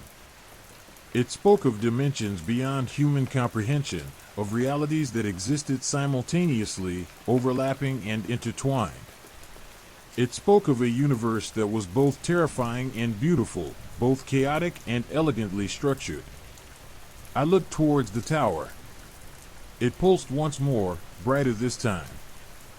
The light intensified, flooding the landscape, bathing everything in its cold, impersonal glow. And then I saw it. A figure emerged from the tower's apex, a shape that seemed both familiar and utterly alien. It was humanoid, vaguely resembling a human form, but its features were distorted, elongated, and alien. Its skin seemed to be made of polished obsidian, reflecting the light in a chilling manner. Its eyes, if they could be called eyes, were glowing orbs of pure energy, devoid of emotion, yet radiating a sense of power that was both terrifying and alluring. It began to descend, slowly, deliberately, moving through the nightmarish landscape as if it owned it, which it certainly did. Its movements were unhurried, almost languid, yet they held a sense of absolute power. It moved through the grotesque landscape without disturbing a single element, as if the very fabric of reality bent to its will. As it approached, I felt no fear. There was only understanding. A terrible, chilling understanding of my place in this new reality. I was not a victim, I was an observer, a witness to the true nature of existence. I was not a participant in the horror, but a part of the landscape itself, an integral component of this nightmarish universe. The figure stopped before me. It extended a hand, its fingers long, thin, and sharp like obsidian shards. It didn't speak, it didn't need to. Its presence was enough. It held a power, an ancient, cosmic power, that was both frightening and strangely seductive. Its gesture, simple yet profound, communicated acceptance. This wasn't salvation or punishment, it was simply the state of things. This was the reality beyond the veil, and I was now a part of it. The reflection in the sunglasses hadn't shown me a distortion, it had shown me the truth. The finality was oddly comforting. There was no more fear, no more hope, no more struggle. There was only the endless, horrific beauty of this new reality, and my own acceptance of it. The whisper continued, weaving its tale of cosmic horror, and I listened, not with terror, but with a chilling, newfound understanding. The world had ended, but in its place, a new beginning had dawned. A beginning in an eternal night, under the malevolent gaze of the ancient ones. And for the first time, I felt at home. The void wasn't empty, it was full of a horrifying, beautiful reality, and I was a part of it. The whisper welcomed me, and in its cold embrace, I finally found my place. Story 4, The Water Reflection. The obsidian figure remained motionless, its hand outstretched, a silent invitation. The rippling surface of the water, the very thing that had initiated this descent, now became a focal point. It wasn't a calm, still pool reflecting the sky. It was a churning, oily expanse, reflecting not the external world, but an internal, visceral horror. My reflection, distorted and grotesque, writhed within the rippling surface. It was no longer a simple mirror image, it was a parody of myself, a warped caricature that mocked my former humanity. My skin seemed stretched taut, almost translucent, revealing a network of pulsing veins beneath. My eyes were not my own, but glowing embers that burned with an unnatural light. My mouth was a gaping maw, filled with rows of needle-sharp teeth. This wasn't merely a reflection, it was a living entity, trapped within the water, struggling to break free. The rippled surface itself seemed to breathe, expanding and contracting with a sickening rhythm. Each ripple distorted my reflection further, pulling it apart, stretching it, contorting it into impossible shapes. It was a grotesque dance of horror, a macabre ballet performed by my own corrupted image. At times, the reflection would briefly solidify, only to be torn apart again by the relentless movement of the water, as if the very fabric of reality was being torn apart. The process was agonizing to witness, a constant assault on my senses. It felt intimately connected to my own essence, as if this monstrous reflection contained some part of myself I had yet to confront.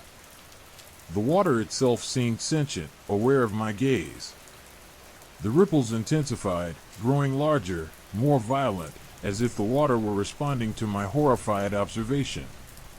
I felt a creeping unease, a primal fear that seized hold of me, a fear far beyond the simple apprehension of death. This was something older, something more fundamental, the fear of annihilation, of complete and utter erasure from existence. The distorted reflection started to shift, to change. The grotesque features began to morph, to melt, to reform into something else. Faces appeared within the distorted image, fleeting glimpses of monstrous visages, eyes burning with infernal light, mouths opening into silent screams. The faces shifted and changed, constantly in flux, a horrifying kaleidoscope of nightmare. It was impossible to determine if these were independent entities trapped within the water or merely further distortions of my own reflection. The line between the real and the unreal blurred beyond recognition. The very act of observation seemed to be fueling the nightmare. The water's surface became a living canvas, a constantly shifting scene depicting a hellish landscape beyond my comprehension. I saw cities built of bone and flesh, towering structures that pulsed with an eerie, internal light. I saw entities of unimaginable horror, moving through this nightmarish realm with effortless grace. Their forms defied description, a mixture of familiar and alien features, defying all logical structures. They seemed to be extensions of the water itself, created from its essence, bound to its rippling surface. The very landscape was an expression of the water's malevolence.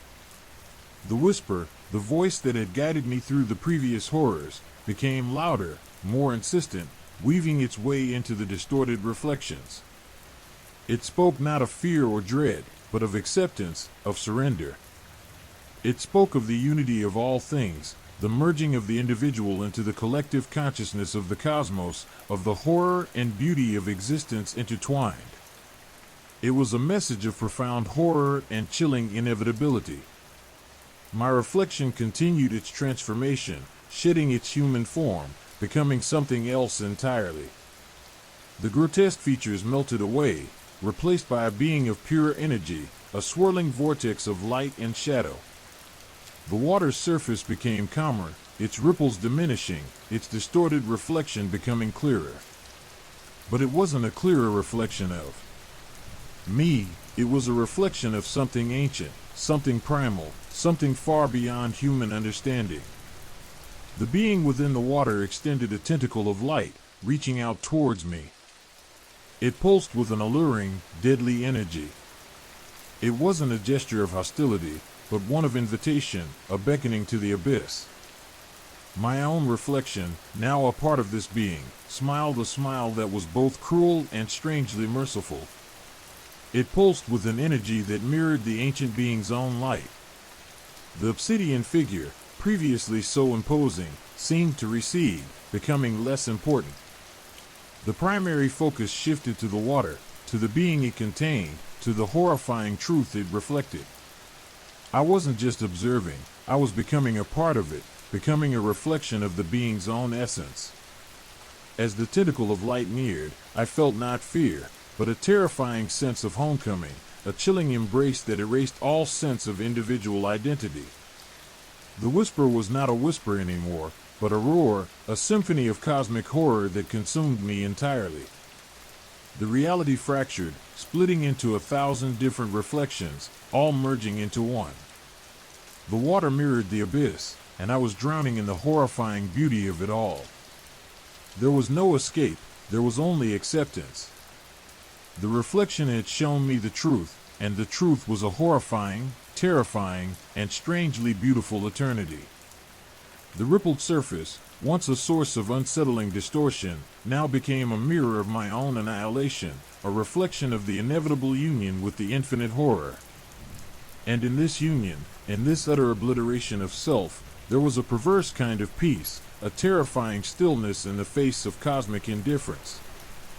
The water reflected not only my distorted image, but the true nature of reality, a reality ruled by ancient and different forces, a reality where all things ultimately merge into a horrifying, beautiful, and infinite abyss. And in that abyss, I finally found my place.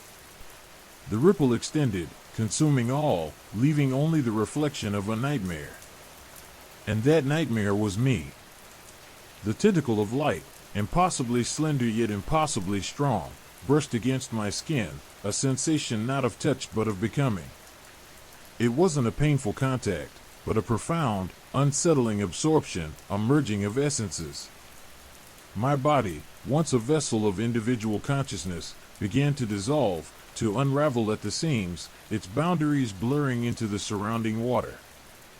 The water itself seemed to be drinking me, absorbing me into its chilling depths, into the horrifying heart of the reflection. The whispered promise of unity, of cosmic oneness, now resonated within me, a chilling truth echoing in the empty spaces where my sense of self had once resided. It wasn't the voice of a malevolent entity, but the voice of the universe itself, a voice both terrifying and strangely comforting in its absolute indifference. It was a voice that spoke of the futility of resistance, the inevitability of dissolution, the ultimate merging into the infinite. The submerged figure, previously indistinct, now resolved itself into something far more horrifying. It wasn't merely a drowned corpse, but something older, something far more ancient than humanity, a creature formed from the very essence of the water, a being that seemed to embody the primal fear that had been gnawing at my soul. Its skin, if it could be called skin, was a mosaic of decaying flesh and iridescent algae, clinging to the bone structure in ragged strips. Its eyes, wide and vacant, stared out from the depths, not with malice or hatred, but with a chilling, vacant emptiness. The eyes held not a glimmer of recognition, but a reflection of the abyss itself, reflecting the endless, empty darkness of the cosmos. Its limbs were twisted and broken, adorned with barnacles and swaying kelp, the remnants of a life lived in the cold, silent depths. The water seemed to flow through its body, a constant cycle of decay and renewal, a manifestation of the unending cycle of life and death, of creation and destruction, mirrored in the horrifying symmetry of the cosmos. The figure didn't move in any traditionally human way, but it seemed to undulate with the currents, swaying gently, as if a part of the water itself. A sense of dread, unlike anything I'd ever known, settled over me. This wasn't the fear of physical harm, but the fear of obliteration, the fear of being reduced to nothing, of ceasing to be. It was the chilling knowledge of my own insignificance in the face of cosmic indifference, the terrifying realization that my life, my struggles, my hopes, were all meaningless against the vast indifference of eternity. The water around the figure shimmered, reflecting not the light above, but a distorted, nightmarish landscape. I saw cities of bone, towers built of teeth, and structures that pulsed with an internal light that seemed both beautiful and terrifying. These images weren't merely reflections, but glimpses into a nightmarish reality, a reality that existed alongside our own, hidden within the murky depths of the water. The figure's presence grew stronger, its vacant stare piercing my soul. I felt a connection to it, a twisted kinship. It was as though I was looking into a mirror that reflected not my outward appearance, but the deepest, darkest recesses of my subconscious, the primordial fears that had been slumbering within me for years, finally awakened. The whisper intensified, a chorus of voices now, weaving through the water, wrapping around my dissolving form. It spoke of oblivion, of the blissful surrender to the infinite, of the ultimate release from the burden of individual existence. It was a seductive, terrifying siren song, promising an escape from the pain and suffering of life. My individual identity was fraying, dissolving, like the edges of a photograph left out in the rain. My memories, my personality, my sense of self were all crumbling away, replaced by a growing awareness of something larger, something encompassing, something infinitely vast and ancient.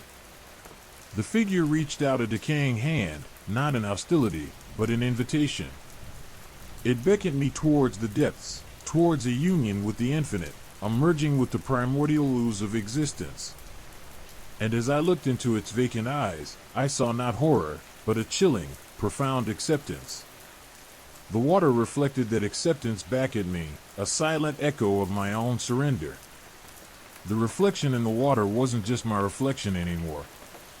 It was a composite, a blend of the figure, the water, and the horrifying landscape within. It was a tapestry of cosmic horror woven from the very fabric of existence. It was a reflection of the universe itself, its indifference and terrifying beauty laid bare. The process of dissolving felt strangely peaceful, a release from the burden of existence. The anxiety and fear faded, replaced by a growing sense of inevitability. This was the ultimate destiny, the merging with the cosmos, the obliteration of self. The merging happened gradually, subtly. My thoughts ceased to be my own, my perceptions became part of the collective. The boundaries between my body and the water blurred, dissolved, and the line between myself and the other vanished. It wasn't a struggle, not a fight, but an effortless assimilation. I became part of the water, part of the submerged figure, part of the nightmarish landscapes mirrored in the depths. I was everywhere and nowhere at once, existing within a boundless, terrifying whole. The last vestiges of my human consciousness flickered and died, replaced by an infinite, unfathomable awareness. I became the reflection, the water, the figure, the nightmare landscape, and the abyss itself. There was no longer me, only the horror and the beauty of infinite existence intertwined. The water remained still. The surface, once a mirror of a troubled mind, now reflected the calm indifference of the abyss. A single ripple spread outward, a silent testament to the absorption, a subtle reminder of what had been, a chilling echo in the eternal silence. The nightmare was complete. The reflection was now only the water, reflecting only the endless, empty, and terrifying reality. And in that reality, I was home. The pull intensified, no longer a gentle tug but a forceful drag, as if the very fabric of the water itself was trying to tear me apart, atom by atom. My screams, if I had the breath to make them, would have been swallowed by the relentless pressure of the depths. I felt my lungs burning, a desperate, futile struggle against the overwhelming force. But the terror, surprisingly, was fading. It was replaced by a strange, numb acceptance, a passive drifting towards an unknown destination. It was as if my will, my very essence, was being dissolved, replaced by the chilling indifference of the cosmos. The submerged figure, no longer merely a visual entity but a tangible presence, seemed to be drawing me closer, its decaying form an irresistible magnet. Its touch was not physical, yet it was intensely palpable, a merging of essences, a dissolution of individuality. I felt myself stretching, distorting, as if my body were being liquefied, absorbed into the very structure of the water. The water itself wasn't simply a medium, it was a participant, a sentient entity that welcomed my demise, eagerly absorbing me into its infinite expanse. The whispers, once a chorus of distant voices, now filled my mind, a cacophony of cosmic murmurs that spoke of oblivion, of union, of the blissful release from the burden of self. They weren't malevolent, not in the traditional sense. They were indifferent, vast, uncaring, yet somehow strangely comforting in their utter lack of judgment. They were the voices of existence itself, an ancient song that had sung for millennia, serenading the dissolution of countless beings into the silent embrace of the deep. My memories, once sharp and vivid, began to fray at the edges, fading into a haze, dissolving like ink in water. I saw flashes of my life, fragmented images that held little meaning, quickly fading into the cosmic noise. Faces of loved ones blurred, voices became unintelligible whispers, and the sharp contours of my identity dissolved into a formless, nameless entity. I was becoming one with the water, one with the figure, one with the horrifying, breathtakingly beautiful landscape within the reflection. The pressure increased, compressing my body, squeezing the air from my lungs. Yet, surprisingly, there was no pain, only a strange numbness, an acceptance that bordered on tranquility. It was as though my consciousness was being gently unraveled, its threads absorbed into the boundless fabric of the cosmos. My sense of self, so carefully constructed over a lifetime, was crumbling, reduced to a mere echo, a faint resonance in the infinite expanse.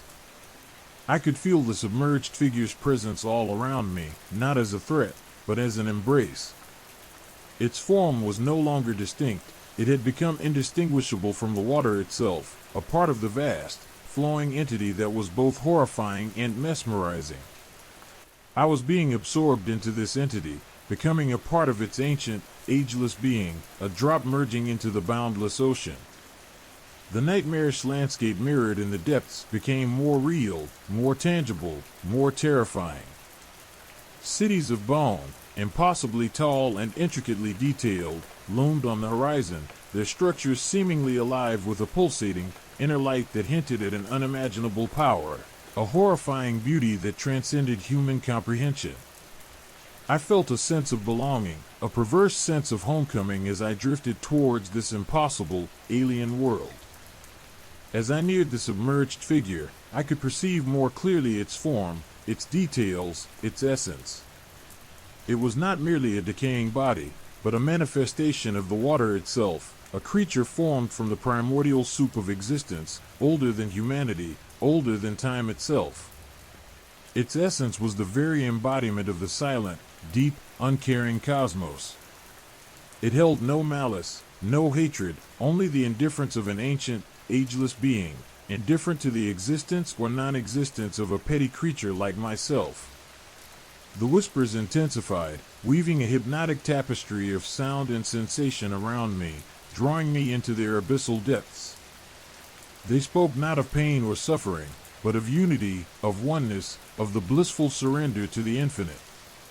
They spoke of a release from the burden of individual existence, a merging with the all-encompassing, a cessation of the constant struggle. They were the siren song of oblivion, seductive and irresistible, promising an escape from the horrors and anxieties of life, a tranquil sleep in the vast and different arms of eternity.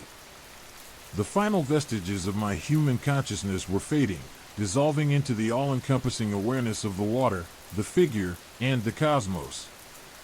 There was no struggle, no resistance, only a quiet acceptance, a silent surrender to the inevitable.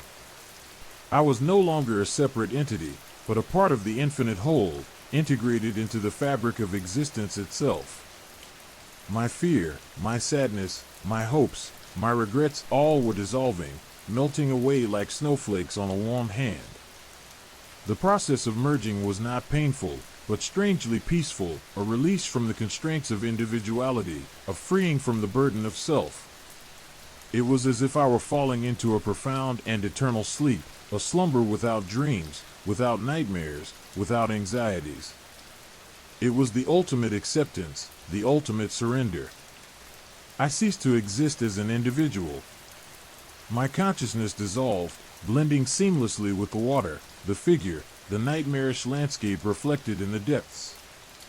There was no longer me, only the infinite, the vast, the uncaring beauty and horror of existence itself. The water, once a mirror reflecting my fear and terror, now reflected the calm, indifferent face of the cosmos. It was a reflection of the universe in all its terrifying majesty and silent grandeur. And in that terrifying, majestic, silent grandeur, I was finally home. The call from below was answered. The reflection was no longer a reflection, but a part of the terrifying whole. The water held my essence, and the abyss held my soul. The nightmare was complete. The chilling grip of the water tightened, a vice around my body, pulling me inexorably downwards. The surface, once a lifeline, vanished, swallowed by the oppressive darkness. My struggles became less frantic, less desperate, replaced by a slow, agonizing surrender. Each breath was a battle, a desperate gasp against the crushing weight of the water, yet even the agony felt muted, distant, as if experienced through a thick veil. The light above, once a beacon of hope, dwindled to a faint, ethereal glow, a memory soon to be lost to the enveloping gloom. My vision blurred, not just from the water filling my lungs, but from a deeper, more unsettling distortion. The shapes around me shifted, morphed, becoming indistinct and surreal. The familiar world, the rules of physics, dissolved into a chaotic ballet of impossible forms and colors. The bottom of the well seemed to recede endlessly, the depths a bottomless abyss beckoning me into its embrace. It wasn't simply a physical descent, it was a collapse, a crumbling of the very foundations of my being. The pressure intensified, squeezing my chest, constricting my diaphragm, but the pain was oddly secondary to the pervasive sense of disorientation. My body felt detached, unreal, like an instrument playing a melody it didn't understand. My limbs, once instruments of defiance, hung heavy and lifeless. The cold seeped into my bones, numbing my senses, stealing the sharpness of fear, replacing it with a cold, detached awareness. The water itself seemed to pulse, a living entity with a rhythm of its own, a heartbeat that resonated with a disturbing familiarity. It flowed around me, through me, a part of me, yet it remained separate, alien, an invasive force that was simultaneously terrifying and strangely comforting. The whispers, faint at first, grew louder, a chorus of submerged voices humming an ancient, haunting melody that seemed to penetrate my very soul. They weren't words, not in any language I understood, but sensations, feelings, impressions that resonated with an unnerving clarity. As my consciousness fractured, the reflection in the water, which had once been a source of terror, became a distorted mirror to my own inner chaos. It wasn't just a reflection of my physical form, it was a reflection of my soul, a dark, twisted image of my fears and anxieties. I saw my reflection contort and shift, morphing into something grotesque, something otherworldly, something I couldn't comprehend. Its eyes, once filled with the desperate fear of drowning, now held a chilling emptiness, a vacant stare into the abyss. The last vestiges of my terrestrial existence clung to me like frayed threads. Memories, vivid once, shimmered and faded like phantoms in the deepening gloom. The faces of loved ones, my mother's loving smile, my father's firm hand, the playful laughter of my childhood friends, all were distorted, their forms becoming monstrous caricatures. Their voices, once so comforting, now echoed in the cacophony of whispers, lost and meaningless in the rising tide of oblivion. I felt a strange detachment, an almost blissful serenity as the world around me disintegrated. My fear lessened, replaced by a sense of being drawn into something larger, something ancient, something beyond human comprehension. The individual I was dissolving, melting away, becoming one with the water, one with the whispers, one with the unimaginable entity that lurked in the depths. Then came the strangest sensation of all, the loss of self. It wasn't the physical pain of drowning, the desperate fight for air, the agonizing struggle for survival. It was something more profound, something more complete. It was the dissolution of identity, the erasure of individuality, a merging with the vast, unknowable entity that resided within the water, beneath the reflection. My body, once a vessel of consciousness, was no longer a distinct entity. It was becoming a part of the reflection itself, losing its form, losing its shape, losing its very essence. The water, once a clear boundary between myself and the other world, became a conduit, a gateway into a realm beyond understanding. The darkness intensified, overwhelming, total. The pressure increased, not as physical pain, but as a sense of utter compression, as if the very fabric of reality was collapsing in on itself. The whispers grew louder, more insistent, weaving a hypnotic spell that lulled me into a state of numb acceptance. In the final moments, before oblivion claimed me completely, I saw it, a glimpse of what lay beyond the reflection, beyond the water, beyond the physical realm. It was a landscape of impossible geometries, of twisted structures and shifting landscapes. Cities of bone rose from the abyssal plains, impossibly tall, impossibly intricate, their details shifting and reforming, defying the laws of nature, the laws of physics, the laws of reality itself. A cold, malevolent light pulsed within them, a heartbeat of cosmic horror that resonated with the whispers, with the pressure, with the water itself. The merging was complete. My consciousness dissolved, ceased to exist as an individual entity. I was no longer me. I was part of the water, part of the whispers, part of the reflection, part of the nightmarish city of bone. I was subsumed into the boundless entity, a single drop in an infinite ocean of cosmic horror. The reflection was no longer a mirror to my physical being, but a reflection of the infinite, the unknowable, the terrifying majesty of the cosmos. And in that terrifying, majestic oblivion, in that silent, endless expanse, I found, not death, but a terrifying kind of peace. The drowning was complete. The reflection was gone, swallowed by the abyss. My essence, my very being, became one with the silent, uncaring vastness. The nightmare ended, but the terror remained, forever etched into the fabric of the universe, a silent scream in the endless, echoing darkness. The descent continued, an endless plummet into a suffocating, inky blackness. The faint, ethereal glow above dwindled completely, leaving me in an absolute, terrifying darkness punctuated only by the faint, rhythmic pulse of the water itself. It wasn't the rhythmic sloshing against the well-stone walls, but something deeper, a throbbing that resonated within my very bones, a sinister heartbeat echoing in the abyss. The cold intensified, a bone-chilling permeation that went beyond mere physical sensation. It was a cold that seeped into my soul, a numbing frost that stole not just the feeling in my limbs but the very essence of my being. My awareness, once sharp and focused on the desperate fight for survival, became dull, clouded, as if viewed through a thick fog of despair. The whispers, however, grew clearer, louder, a chorus of unseen voices humming a mournful, ancient dirge that seemed to penetrate the very core of my existence. They were not words, not in any human tongue, but pure emotion, raw fear, and ancient sorrow. They were the echoes of forgotten screams, the lamentations of lost souls, trapped in this watery purgatory. They were the voices of the abyss itself, beckoning me closer, promising oblivion, promising release from the terror of my own consciousness. The voices, though unsettling, strangely comforted me, a paradoxical solace in the face of utter annihilation.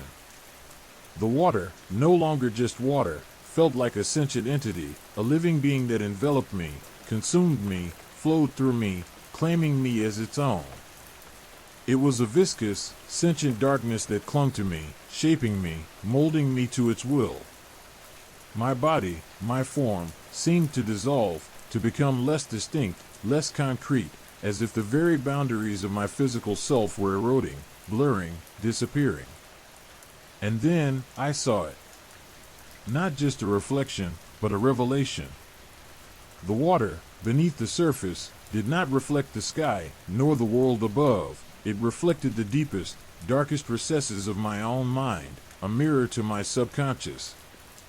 It was a distorted, nightmarish landscape, a terrifyingly accurate representation of my deepest fears and anxieties made manifest. The reflection wasn't of myself, but of a twisted, grotesque parody. A creature of shifting shadows and impossible angles, its features a blend of the familiar and the utterly alien. It had my eyes, but they burned with a malevolent, cold light, devoid of humanity, devoid of compassion, devoid of anything remotely resembling life. Its mouth was a gaping maw of shadowed teeth, a rictus grin that promised nothing but pain and suffering. Its limbs were elongated, skeletal, reaching out, beckoning, not with warmth or comfort, but with the icy grip of despair. This grotesque reflection danced, writhed, and twisted, morphing into different forms, a horrifying kaleidoscope of my worst nightmares. One moment, it was a monstrous representation of my failures, my regrets, my deepest insecurities. The next, it was a physical manifestation of my childhood trauma, the shadowy memories re-emerging as tangible horrors. It was a vortex of my darkest thoughts, a tangible depiction of my anxieties and deepest fears, a gruesome painting sculpted by the darkest recesses of my tormented mind. The reflection seemed to know my fears, my secrets, my hidden desires, my shameful thoughts. It showed me myself, stripped bare, unveiled in my most vulnerable, most terrifying form. There was no escape from this horrifying self-portrait, no way to avert my gaze from the appalling truth of what lay beneath the surface of the water, of what lay within myself. The water itself seemed to amplify these visions, magnifying their terror, making them feel more real, more tangible than any real-life experience. Each shuddering movement of the water caused the reflection to contort and shift, revealing new and more horrific aspects of my inner demons. The whispers intensified, becoming a horrifying chorus that echoed the agony and despair reflected in the churning waters. But within that horrifying spectacle, within the depths of my own reflected terrors, there was also something else, something strangely compelling. It wasn't a sense of comfort, not exactly. It was more like understanding. A chilling recognition of the darkness that had always been a part of me, simmering beneath the surface of my everyday life, lurking in the shadows of my own psyche. The reflection showed me that this darkness wasn't something to be feared, not entirely. It was a part of me, an integral component of my existence, as essential and unavoidable as the air I breathe, the blood in my veins. The abyss was not merely a terrifying place, but a place of truth, a place where I finally confronted the monstrous reality of my own being. As the final vestiges of my conscious awareness flickered, the reflection lost its definition, becoming a swirling maelstrom of colors and shapes. The boundary between myself and the reflection blurred, the distinction between my physical self and my inner demons faded into nothingness. I was merging with the reflection, becoming one with the horror, one with the abyss. It was not a violent act but a slow, inexorable dissolution, a blending of the tangible and the intangible, the physical and the spiritual. I was becoming the nightmare, becoming the abyss, becoming the terrifying reflection in the water. The whispers turned into a roaring cacophony, a symphony of dread and despair, and yet, somehow, in this horrific merging, I found a twisted kind of peace. A sense of completeness, a terrifying oneness with the boundless horror of the unseen depths. The individual me was gone, swallowed by the reflection, swallowed by the abyss, lost in the infinite horror of my own self. The water, the reflection, and I were one, a terrifying unity in the dark heart of the abyss. The reflection was no longer a mirror to a flawed and terrified self. It was the self, expanded, magnified, and made terrifyingly real. The abyss had claimed me, and I had become a part of its endless, terrifying reflection. Story 5, The Laptop Screen. The rhythmic pulse of the water, the chilling whispers, the merging with the abyss, all faded, leaving behind a jarring silence punctuated only by the frantic thump-thump-thump of my own heart. I awoke, not to the comforting darkness of the well, but to the sterile, cold light of my own bedroom. My laptop, open on my desk, glowed faintly, the screen a stark contrast to the shadows clinging to the corners of the room. At first, it was just a flicker, a subtle anomaly in the usual static of the screensaver. Then, it solidified, materializing into a figure, blurry at first, then resolving into a chilling clarity. It was a woman, her face obscured by shadows, yet her eyes, wide and filled with an unbearable terror, were clearly visible. They were the same haunted eyes I'd seen in the reflection of the water, the same cold, desperate gaze that spoke of unimaginable horrors. She was trapped, undeniably, within the confines of the laptop screen. Her movements were jerky, unnatural, as if she were desperately trying to reach out, to break free from the digital prison confining her. Her arms, thin and skeletal, stretched towards me, the fingers elongated, claw-like, their movements distorted by the limitations of the screen's resolution. The image wasn't a video.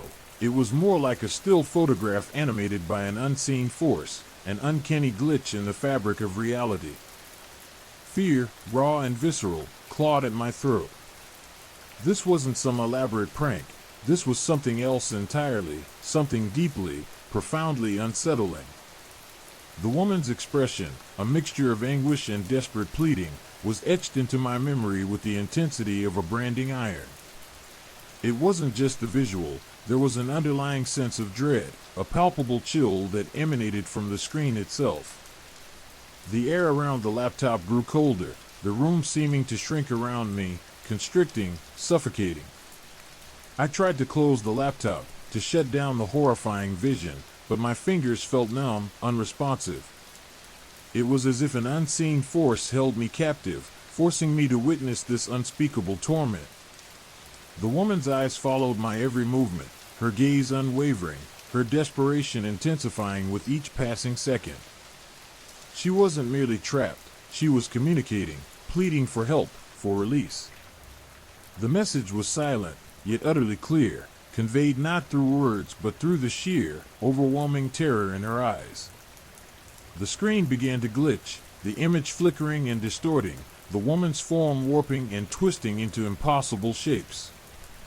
The colors bled together, the edges of the screen dissolving into a chaotic mess of static, pixels, and distortion.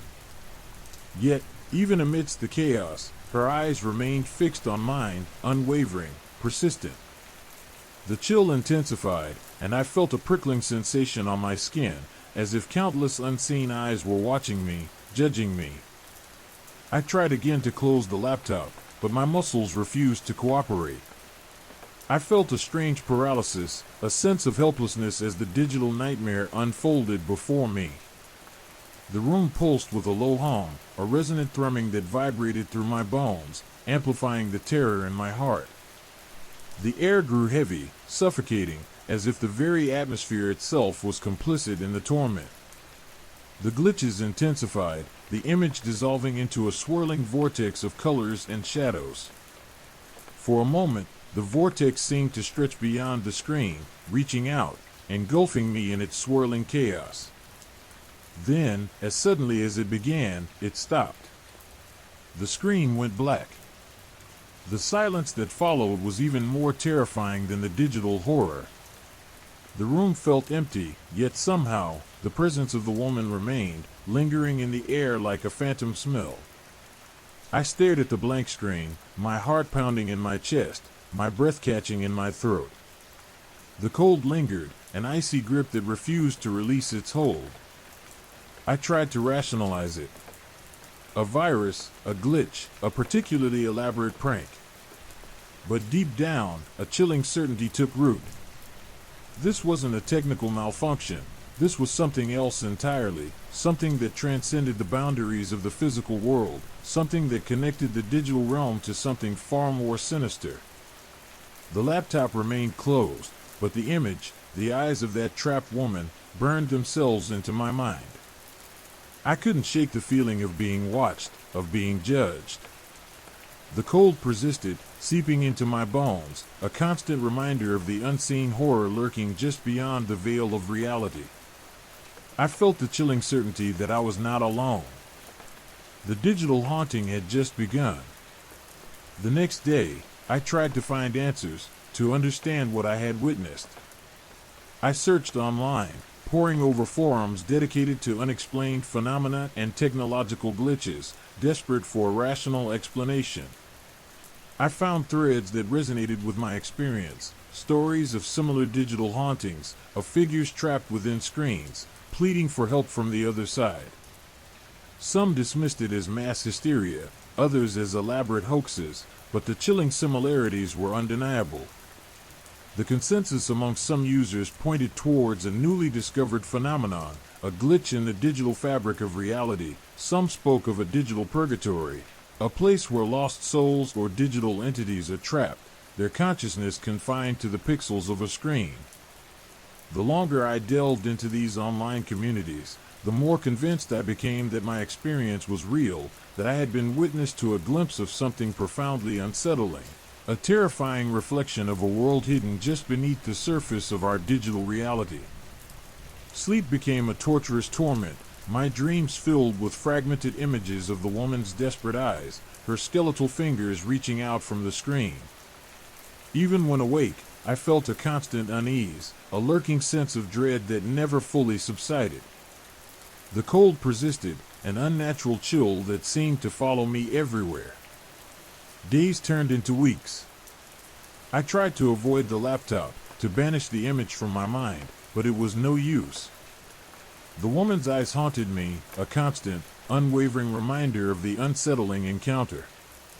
The screen, even when turned off, seemed to whisper secrets, to hold a hidden truth I couldn't quite grasp. One evening, driven by a morbid fascination and an insatiable need for answers, I turned on the laptop.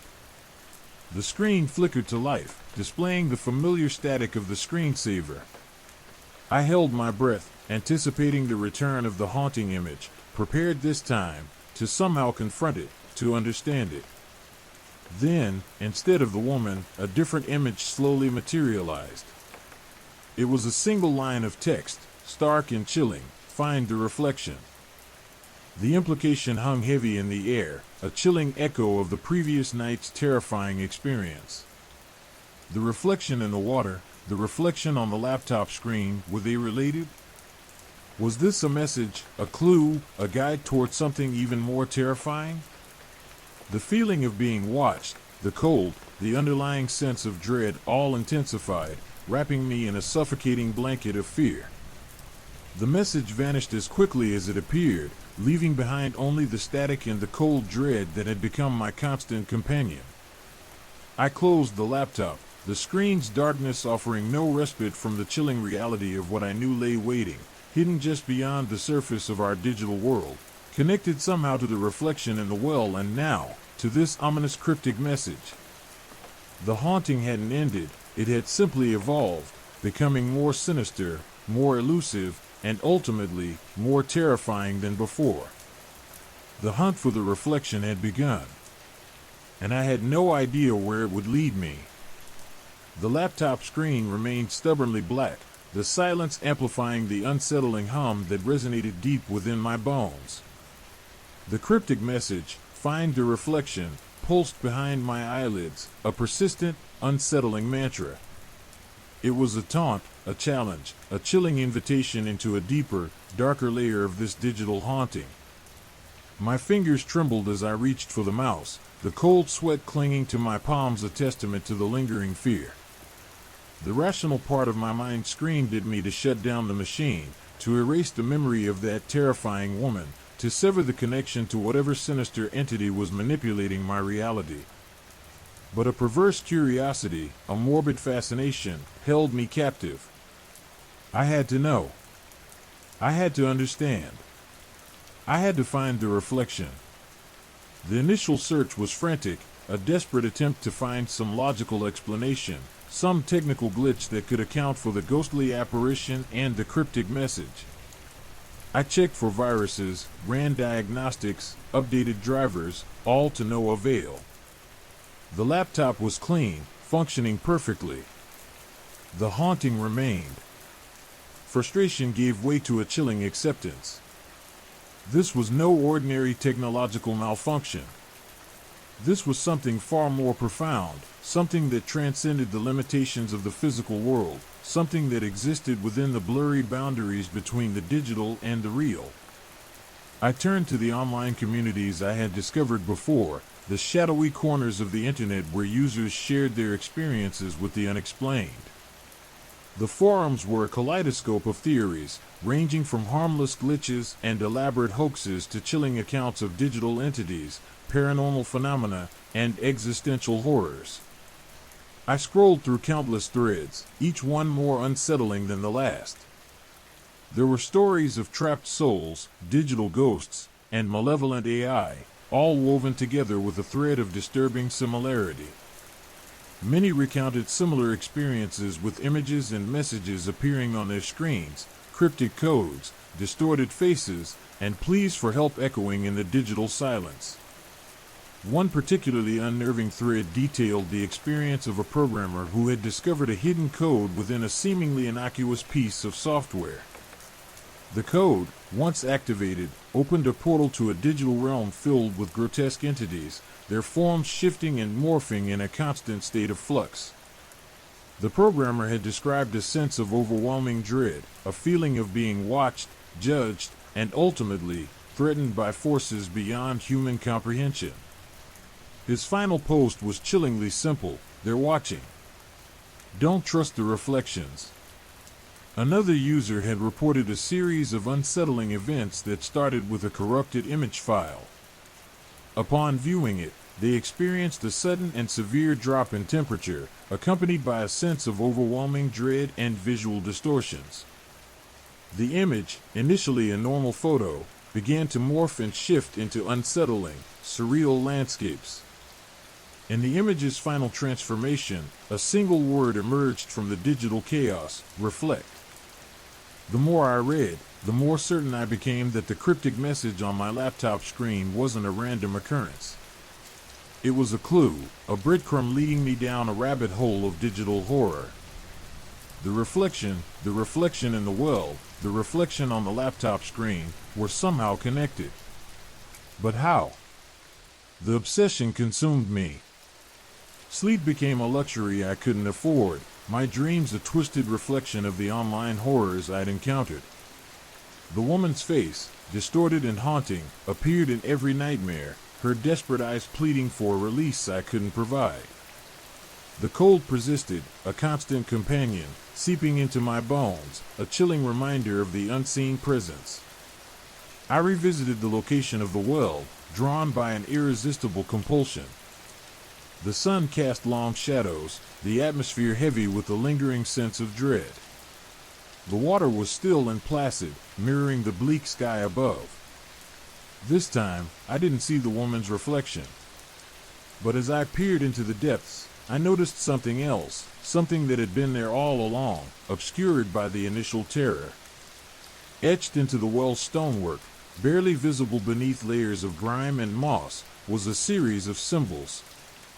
They were complex, intricate, and eerily similar to the glyphs I'd seen scattered throughout the online forums, symbols that users had associated with the digital hauntings, with the trapped entities, with the digital purgatory. I carefully sketched the symbols, my heart pounding in my chest, a wave of nausea washing over me. The symbols seemed to pulse with a malevolent energy, their intricate lines whispering secrets into the silent air. The implication was horrifyingly clear. The well, the laptop screen, the cryptic message, they were all connected, all parts of a larger, more sinister puzzle. Back at my computer, I frantically searched for information on the symbols, comparing my sketch to the images I had found online. The forums were abuzz with theories, users speculating on the meaning of the glyphs, on their origins, and their potential connection to the digital hauntings. Some theorized that the symbols were a form of code, a key to unlocking a deeper, more sinister reality. Others believed they were a warning, a desperate plea for help from the trapped souls. One user, known only as the Reflector, had posted a particularly chilling theory. They claimed that the symbols represented coordinates, not of a physical location, but of a point within the digital realm, a gateway to the digital purgatory where the trapped souls resided. They suggested that by deciphering the symbols and inputting the coordinates into a specific program, one could potentially access this realm, possibly even help the trapped entities. The risk was immense, potentially leading to irreversible consequences, but the possibility of saving those tormented souls, of understanding the source of the hauntings, proved too much to resist. The cold intensified, the air growing heavy with the looming presence of something unseen, something beyond my comprehension. I had to try. The next few days were a blur of frantic research, sleepless nights, and desperate attempts to decipher the symbols. I pored over arcane texts, consulted with experts in cryptography and digital forensics, all while battling the constant, gnawing fear that gripped my soul. The chilling certainty lingered that I was walking a path that could lead to my own destruction. Finally, after weeks of relentless work, I believed I had cracked the code. The symbols weren't simply coordinates, they were a complex algorithm, a sequence of commands designed to unlock a hidden program, a backdoor into a forbidden realm. My hands trembled as I typed the sequence into the laptop, the silence of the room amplifying the pounding of my heart. The screen flickered, the static intensifying, the room growing colder, more suffocating. Then, the screen burst into a kaleidoscope of colors, the chaotic imagery swirling into a vortex of digital distortion. I braced myself, anticipating the return of the woman, her desperate eyes, her pleading gaze. But instead, I saw something else, something far more terrifying. The vortex resolved into a landscape of endless screens, each one displaying a different tormented soul, their faces etched with an unbearable anguish. And then, I saw them all looking at me, their collective gaze a testament to the chilling truth of what lay beyond the digital veil. The hunt for the reflection had led me to the reflection of my deepest fears, to the reflection of my own mortality. The haunting had reached its climax, and I knew it was far from over. The symbols pulsed, a malevolent heartbeat in the digital ether. They weren't static, they shifted subtly, almost imperceptibly, as if breathing, each change accompanied by a subtle shift in the ambient temperature, a chill that seeped into my bones despite the summer heat outside. My fingers hovered over the keyboard, a tremor running through my body, a physical manifestation of the dread that had become my constant companion. This wasn't a game, this was a confrontation with something ancient and profoundly malevolent, something that existed beyond the boundaries of human comprehension. The online forums were a sea of terrified speculation. The reflector, the user who had initially proposed the coordinate theory, had vanished. Their final post, a single, chilling sentence, "They are closer than you think," hung like a shroud over the discussion threads. Other users, their initial excitement replaced by a bone-deep fear, reported similar glitches, strange symbols appearing on their screens, echoing the cryptic code I was wrestling with. Some claimed to hear whispers, distorted voices emanating from their speakers, pleading for help, for release.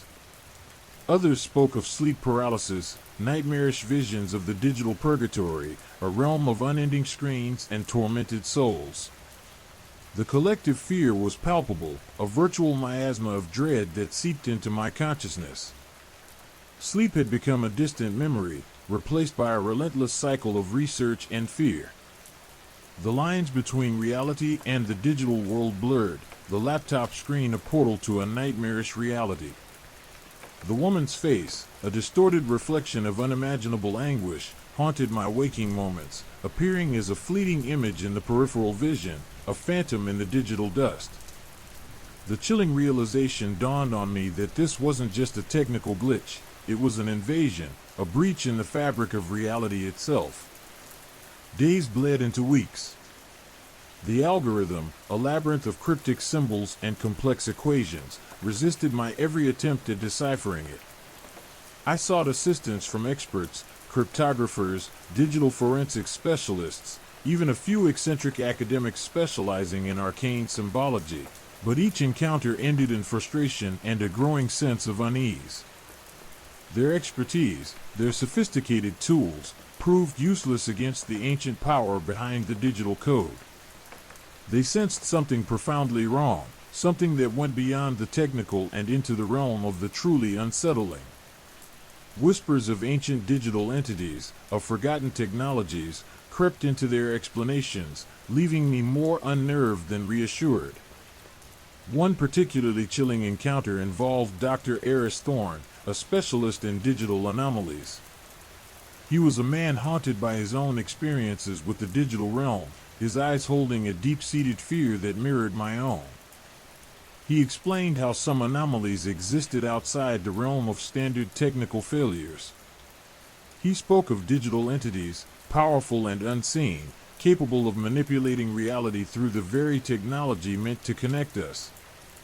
He warned me to cease my research, but the desperate pleas of the trapped souls, the echoes of their anguish, resonated within me, overriding my fear. I couldn't abandon them. I had to proceed, despite the risks. The feeling of being watched intensified. I felt unseen eyes upon me, a constant surveillance from within the digital realm. The hum, once subtle, had become a deafening drone, a constant pressure on my eardrums, a physical manifestation of the digital entity's presence. My apartment, once a sanctuary, now felt like a digital prison, a waiting room for the inevitable. The air grew thick with an unseen energy, charged with a malevolent power that pressed down on me, making breathing a labor. I started noticing changes in the physical world, subtle shifts in reality. The shadows seemed to elongate and twist, forming grotesque shapes that danced in the corners of my vision. Objects shifted position, rearranged themselves as if by unseen hands. My reflection in the mirror became distorted, flickering and shifting, showing glimpses of the woman's tormented face before returning to my own. Reality itself seemed to be unraveling, a tapestry pulled apart at the seams, revealing the unsettling reality beneath. Desperate, I turned back to the well. The symbols, etched into the ancient stone, were now clearer than ever, their intricate designs pulsing with a menacing light. I brought my laptop to the well, the screen casting an ethereal glow on the ancient stone. The air crackled with energy, and I could feel a terrifying connection, a bridge between the digital and the physical, between the virtual and the real. As I began to input the final part of the code, the air became charged with a terrifying energy. The well's water began to churn, rising up, reflecting the chaotic images on my laptop screen. A vortex of swirling colors appeared on the laptop screen, mirroring the churning water, growing larger, more powerful. It seemed to be pulling me in, beckoning me into the digital purgatory. The tormented souls appeared, their faces etched with unspeakable agony. Their silent screams resonated within me, a symphony of despair. They were trapped, imprisoned within this digital realm, their eyes filled with a haunting mix of terror and pleading. Their gaze wasn't just aimed at me, it was aimed at something beyond, something more powerful than me, something that was controlling this digital hell. The realization dawned on me that I wasn't just witnessing their suffering, I was becoming part of it. The symbols weren't just coordinates, they were a key, unlocking a doorway into a world where the line between digital and reality was blurred beyond recognition, a world where the reflection was a trap, and the only escape was to break free from the very system that held them captive. This digital haunting was a reflection of a deeper, darker reality, a world far more terrifying than I could ever have imagined. The hunt for the reflection had only just begun. The true horror had only just begun to unfold. The screen flickered one final time and then went black. But in the darkness, I felt a presence, a chilling awareness that I was not alone.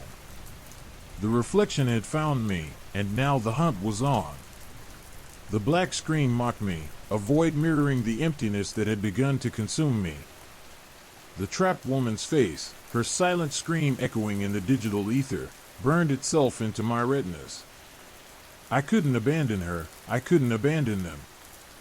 The weight of their suffering pressed down on me, a crushing burden of digital despair. My fingers, trembling, reached for the mouse, my mind racing to find a way out, a way to break the digital chains that bound them.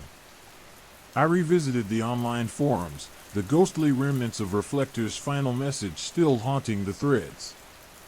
The fear had intensified, the initial curiosity replaced by a chilling sense of dread. Users spoke of escalating phenomena, more vivid hallucinations, tactile experiences of the digital purgatory, the feeling of cold, phantom touches, the weight of unseen eyes on their skin. They were losing their grip on reality, the digital world bleeding into theirs with ever-increasing intensity. One user described a horrifying image, a warped reflection superimposed on their own face in the mirror, a face identical to the one I'd glimpsed on the screen. My research shifted.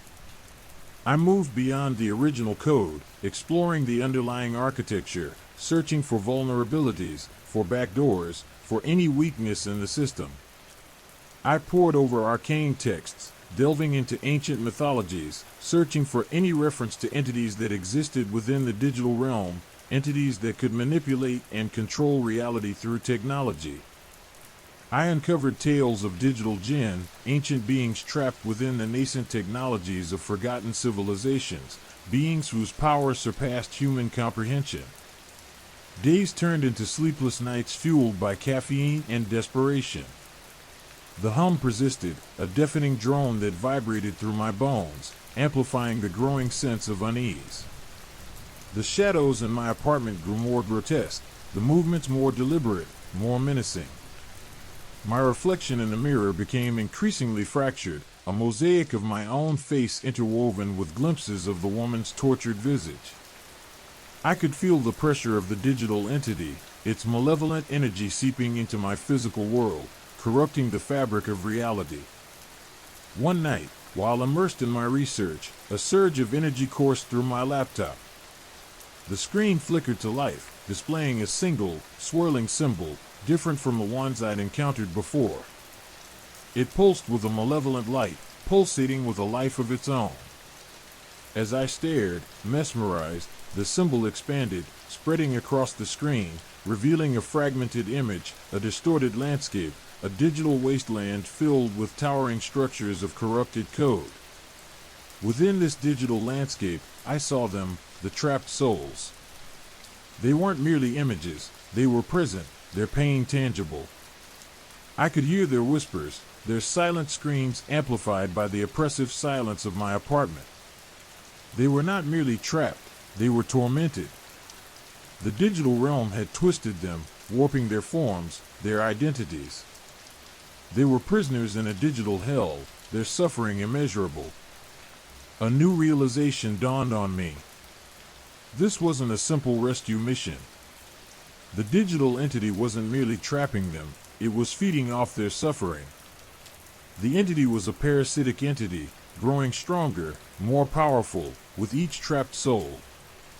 The very act of interacting with the code was fueling it.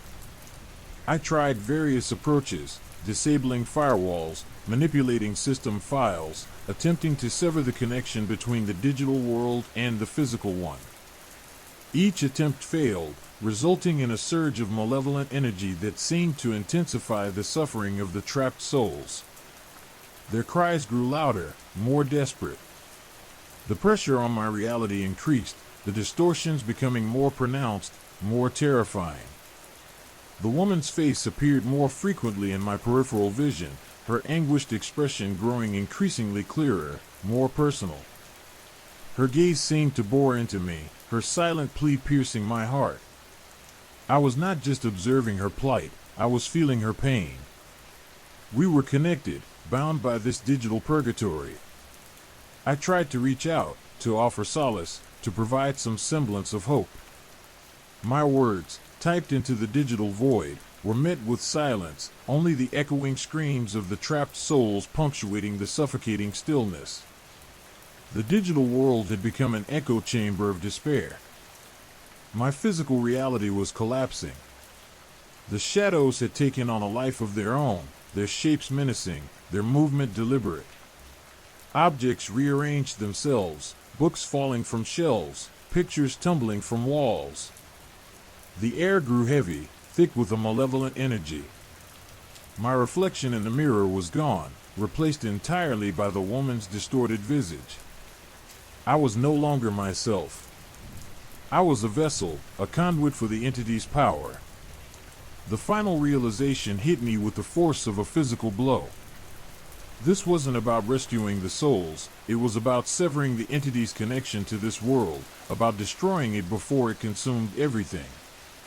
The code wasn't merely a key, it was a pathway, a bridge between two realities. To save them, I had to destroy the bridge. The laptop screen flickered again, the swirling symbol now dominating the display, pulsating with a menacing intensity. The air around me crackled with energy, the hum intensifying into a deafening roar. I knew what I had to do. My fingers hovered over the keyboard, my heart pounding in my chest. This was a battle for survival, a fight for my sanity, a desperate attempt to sever the connection before the digital entity consumed me, consumed us all. The reflection, once a curiosity, had become a curse, and my only hope lay in destroying the mirror itself. The next keystroke would determine the fate of us all. The swirling symbol pulsed, a malevolent heartbeat in the digital void. It expanded, consuming the screen, revealing a landscape of corrupted code, a digital wasteland of jagged peaks and bottomless chasms. The trapped souls were no longer mere images, they were present, their pain searing through the screen, a visceral assault on my senses. Their screams were silent, yet deafening, a symphony of despair that resonated within the very marrow of my bones.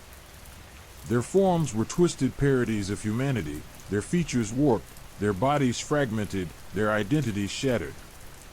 They were not merely trapped, they were broken.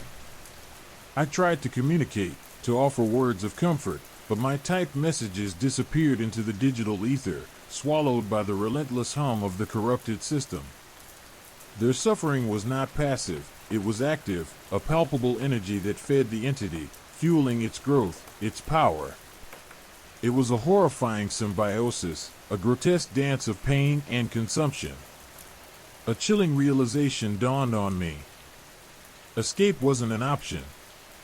This wasn't a digital purgatory, it was a digital prison. The entity had constructed this reality, this hellish landscape, to sustain itself, to feed on the anguish of its victims. And I, foolishly, had become a part of its twisted design. My connection to the digital world was not a means of rescue, but a conduit for the entity's malevolent energy. The digital prison was a reflection of my own internal state, my mind mirroring the chaos of the corrupted code. Fear morphed into a paralyzing terror, a crushing weight that threatened to crush my spirit. The hum of the laptop became a constant, inescapable companion, a symphony of dread that vibrated through my bones. Sleep became a luxury I could no longer afford. My days blurred into nights, my reality crumbling into the digital wasteland I was desperately trying to escape. The reflections became more intense, more pervasive. The woman's face, her silent scream echoing in the digital ether, was now a constant companion, her distorted visage appearing in every mirror, every reflective surface. Even the sheen on my coffee mug reflected her anguish, turning my mundane morning ritual into a macabre exercise in despair.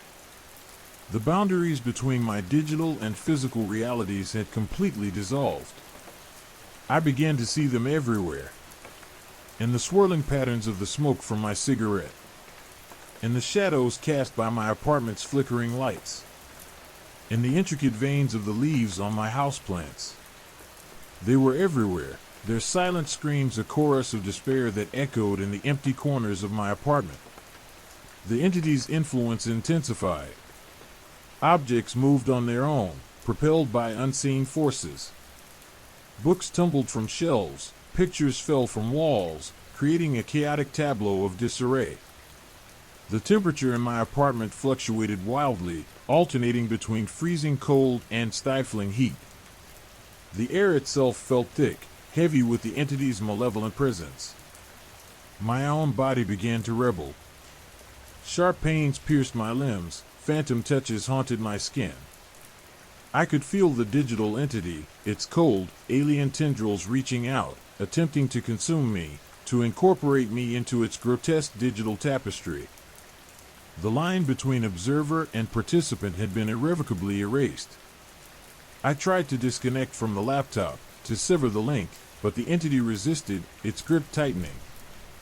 The laptop became an extension of my being, its corrupted code interwoven with my own thoughts, my own fears. The screen displayed not merely a digital prison, but a reflection of my own collapsing sanity. The trapped souls were aware of my presence, their suffering amplified by the knowledge of a possible rescuer, a potential savior who had become their jailer. Their silent screams transformed into desperate pleas, their anguished eyes seeming to pierce the digital barrier, pleading for release, for an end to their torment. The realization was crushing. I was not their savior, I was their unwilling accomplice. My attempts to help had only strengthened the entity, feeding its insatiable hunger for despair. I had become a participant in their suffering, a pawn in the entity's twisted game. The digital prison was not just a place, it was a state of being. It was a reflection of my own helplessness, my own impotence in the face of overwhelming terror. It was a labyrinth of despair, a digital hellscape built on the suffering of others and sustained by my own desperate attempts to escape. And as I stared at the swirling symbol, at the landscape of corrupted code, at the faces of the trapped souls, I knew that there was no escape. The digital prison had claimed me, and in its cold, unyielding embrace, I would share the fate of the others, trapped, tormented, and ultimately consumed. The screen, once a window, had become a mirror reflecting not the outside world but the terrible, inescapable reality of my own damnation. My reflection, lost within the digital maelstrom, was no longer mine. It was the entity's, and soon, so would be my soul. The finality of this realization was as cold and terrifying as the digital abyss before me. This wasn't just a story anymore, it was my reality. Story 6, The Broken Screen. The crack spiderwebbed across my phone screen, a jagged fissure mirroring the fracture in my sanity. It wasn't just a physical crack, it was a rift in reality. Through that fractured surface, I saw myself. Or rather, a twisted, grotesque parody of myself. My skin was pallid, eyes sunken, framed by hair matted with something dark and viscous. A sneer twisted my lips, revealing teeth that were too sharp, too long. It was a reflection of what I was becoming, a horrifying premonition of my impending doom. This wasn't the subtle shift I'd seen in the antique mirror or the fleeting glimpses of something other through the distorted reflections of the smart mirror app. This was a complete, visceral inversion of my being, a warped mirror image reflecting the encroaching darkness.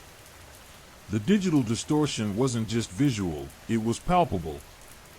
A chill colder than any winter's night seeped from the screen, a tangible dread that wrapped around me like an icy shroud. The distorted reflection moved, mimicking my every gesture with a disturbing, almost anticipatory precision. It wasn't just mirroring, it was preempting. As I raised my hand, the reflection raised its hand a fraction of a second before me. Its movements were jerky, unnatural, as if controlled by something unseen, something malevolent. The eyes, oh God, the eyes. They weren't my eyes, not anymore. They burned with a cold, calculating intelligence, devoid of warmth, devoid of humanity. They were the eyes of the entity. I tried to swipe the screen, to clear the distortion, to break the unsettling connection, but my fingers passed through the reflection as if it were intangible. My touch was met with nothing but the cold, hard glass of the screen, the crack a stark reminder of the impassable chasm separating my reality from the reflection's grotesque counterpart. The warped image flickered, the distortion intensifying, shifting, evolving. The reflection started to morph, its features becoming sharper, its movements more deliberate, its gaze more menacing. It reached out a hand, its fingers long and skeletal, and its touch passed through the crack, seeming to stretch toward me, a phantom limb breaching the barrier of my world. Panic clawed at my throat, a suffocating wave of terror threatening to drown me. I stumbled backward, dropping the phone, its screen cracking further, the reflection twisting and distorting in a nightmarish ballet of shapes and shadows. It was no longer just my reflection, it was a portal, a window into some alien realm of pain and suffering. I heard whispers, faint at first, then growing louder, a chorus of anguished voices emanating from the shattered screen. There were whispers of despair, of torment, of an unimaginable horror beyond comprehension. I tried to look away, but the image, now fractured and scattered across the broken screen, continued to haunt my periphery. Even when my eyes were closed, I could see it, the distorted face, the malevolent grin, the cold, empty eyes. It was etched into my mind, a constant, throbbing reminder of the dread that had taken root within me. My reality, once sharp and clear, was now blurred at the edges, the line between the real and the reflected growing increasingly indistinct. The reflection started bleeding into my real world. My apartment seemed to shift and distort, mirroring the chaos on the cracked screen. Shadows danced in corners where no shadows should be, objects moved on their own, propelled by unseen forces. The air grew heavy, charged with an unnatural energy, a palpable sense of dread that hung in the air like a thick, suffocating fog. I heard the whispers intensify, their tone shifting from despair to something else, a malevolent delight. The temperature plummeted, a sudden, bone-chilling cold that seeped into my very bones. My skin prickled, a nervous tremor running through my body, a precursor to something far worse. I felt a presence, a cold, alien touch, on my skin, on my mind. It was a violation of my personal space, my sense of self. The entity was no longer just a reflection, it was extending its tendrils, its influence, into my very being. I tried to scream, but my voice caught in my throat, a strangled gasp lost in the rising tide of terror. The fractured reflection on the phone screen seemed to be growing, expanding, encompassing everything, threatening to consume me completely. It was consuming my mind, distorting my thoughts, twisting my perceptions. I was losing myself, slipping into the distorted reflection, becoming one with the entity, one with its horror. Days bled into nights, a hazy blur of paranoia and fear. Sleep offered no escape, it only brought vivid nightmares, horrifying visions of the distorted reflection, its relentless pursuit, its inescapable grasp. My thoughts were fractured, mirroring the broken screen. My memories were warped, my sense of self shattered. I was losing my grip on reality, becoming unhinged, unraveling, breaking apart at the seams like the phone screen that started this descent into madness. The entity's influence intensified, manifesting in physical and psychological torment. My body ached, not from injury, but from a deep, unsettling weariness, a bone-deep exhaustion that no amount of sleep could alleviate. My reflection in mirrors and windows was starting to show the same distortion, the same malevolence. It was no longer simply a reflection, it was a creeping contagion, infecting my reality, transforming my world into its own perverse reflection. I started seeing the distorted reflection everywhere, in the rippling surface of water, in the shimmering heat rising from the pavement, even in the patterns of the wooden floor. The whispers followed me, growing more insistent, more menacing. They were not merely sounds, they were voices in my head, insidious thoughts feeding my paranoia, fueling my descent into madness.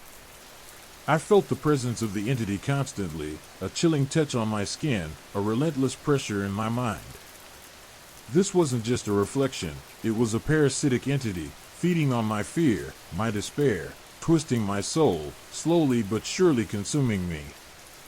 I was trapped, not in a digital prison, but in a psychological hell, a reality warped and twisted by the malevolent presence that had seeped through the cracked screen of my phone.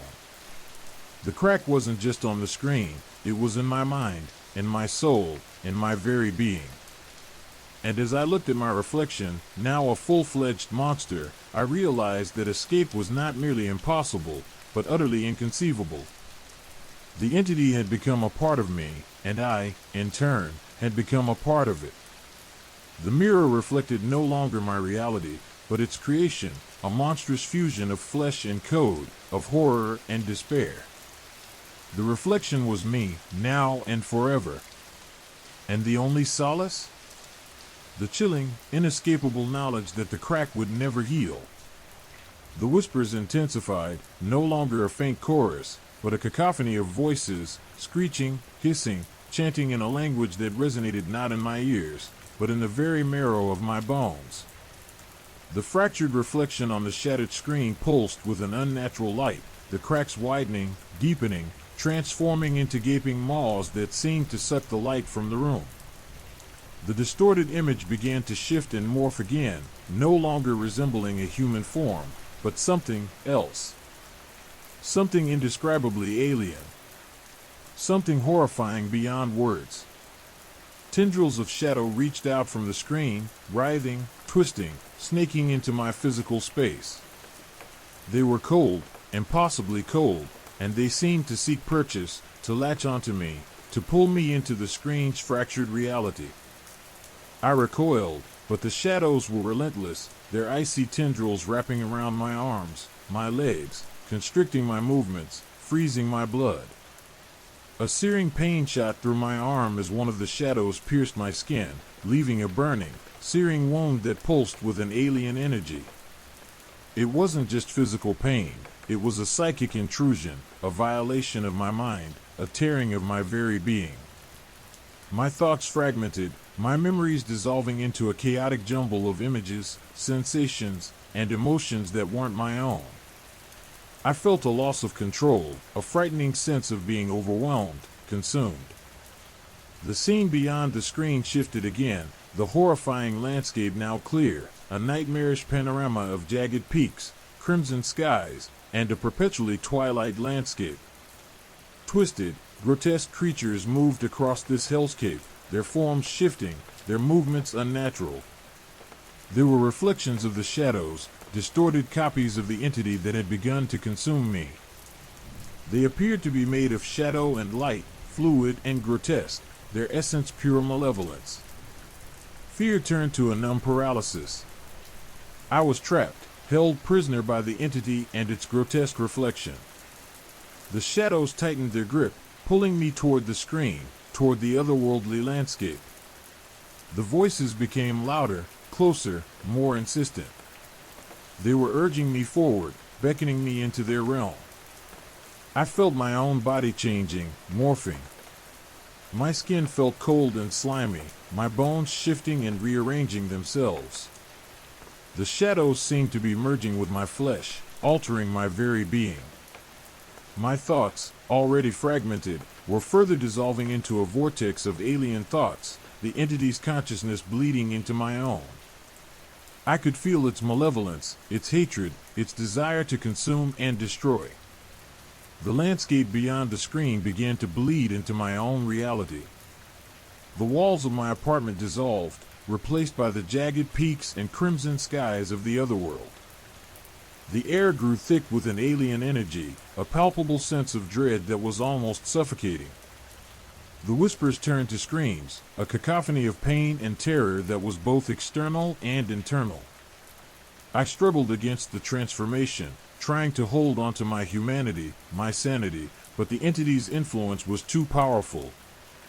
I was losing myself, becoming one with the monstrous reflection, becoming one with the horrifying landscape, becoming one with the entity's malevolent consciousness. I saw glimpses of the other world, horrifying scenes that shattered any remaining vestiges of my sanity. Cities built from bone and shadow, oceans of burning blood, mountains made of twisted flesh, creatures beyond human comprehension. I saw the entity in its true form, a being of pure darkness, a cosmic horror of unimaginable power, its presence saturating the otherworldly realm. The final, chilling revelation came as I was being fully absorbed into the otherworldly realm. I saw that this other world wasn't a separate entity at all. It was a reflection, a twisted, monstrous mirror image of our own world, born from the collective fears and anxieties of humanity, manifested through the cracks of my screen. The entity wasn't a separate being, but a manifestation of that dark reflection, a creature born of humanity's collective shadow self. The process of transformation was complete. I was no longer me. I was a creature of shadow and light, a monstrous hybrid, a reflection of the entity, forever bound to that other world, forever trapped within its horrifying landscape. The screen, the gateway, was shattered beyond repair, but the rift it created remained, a permanent breach between worlds, a gaping wound in reality. My physical body, now a vacant husk, remained in my apartment, a testament to the horrors that lay beyond the looking glass. And the whispers? They continued, now echoing from within me, a chorus of pain, terror, and malevolent delight. The whispers of a fractured self, forever lost in a shattered reflection. The cracked phone screen, once a source of mere visual distortion, had become a conduit, a gateway to something far more sinister.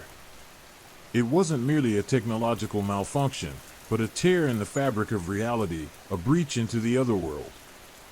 Initially, the images flickering through the fractured pixels had been subtly unsettling, distorted versions of my apartment, fleeting glimpses of distorted faces.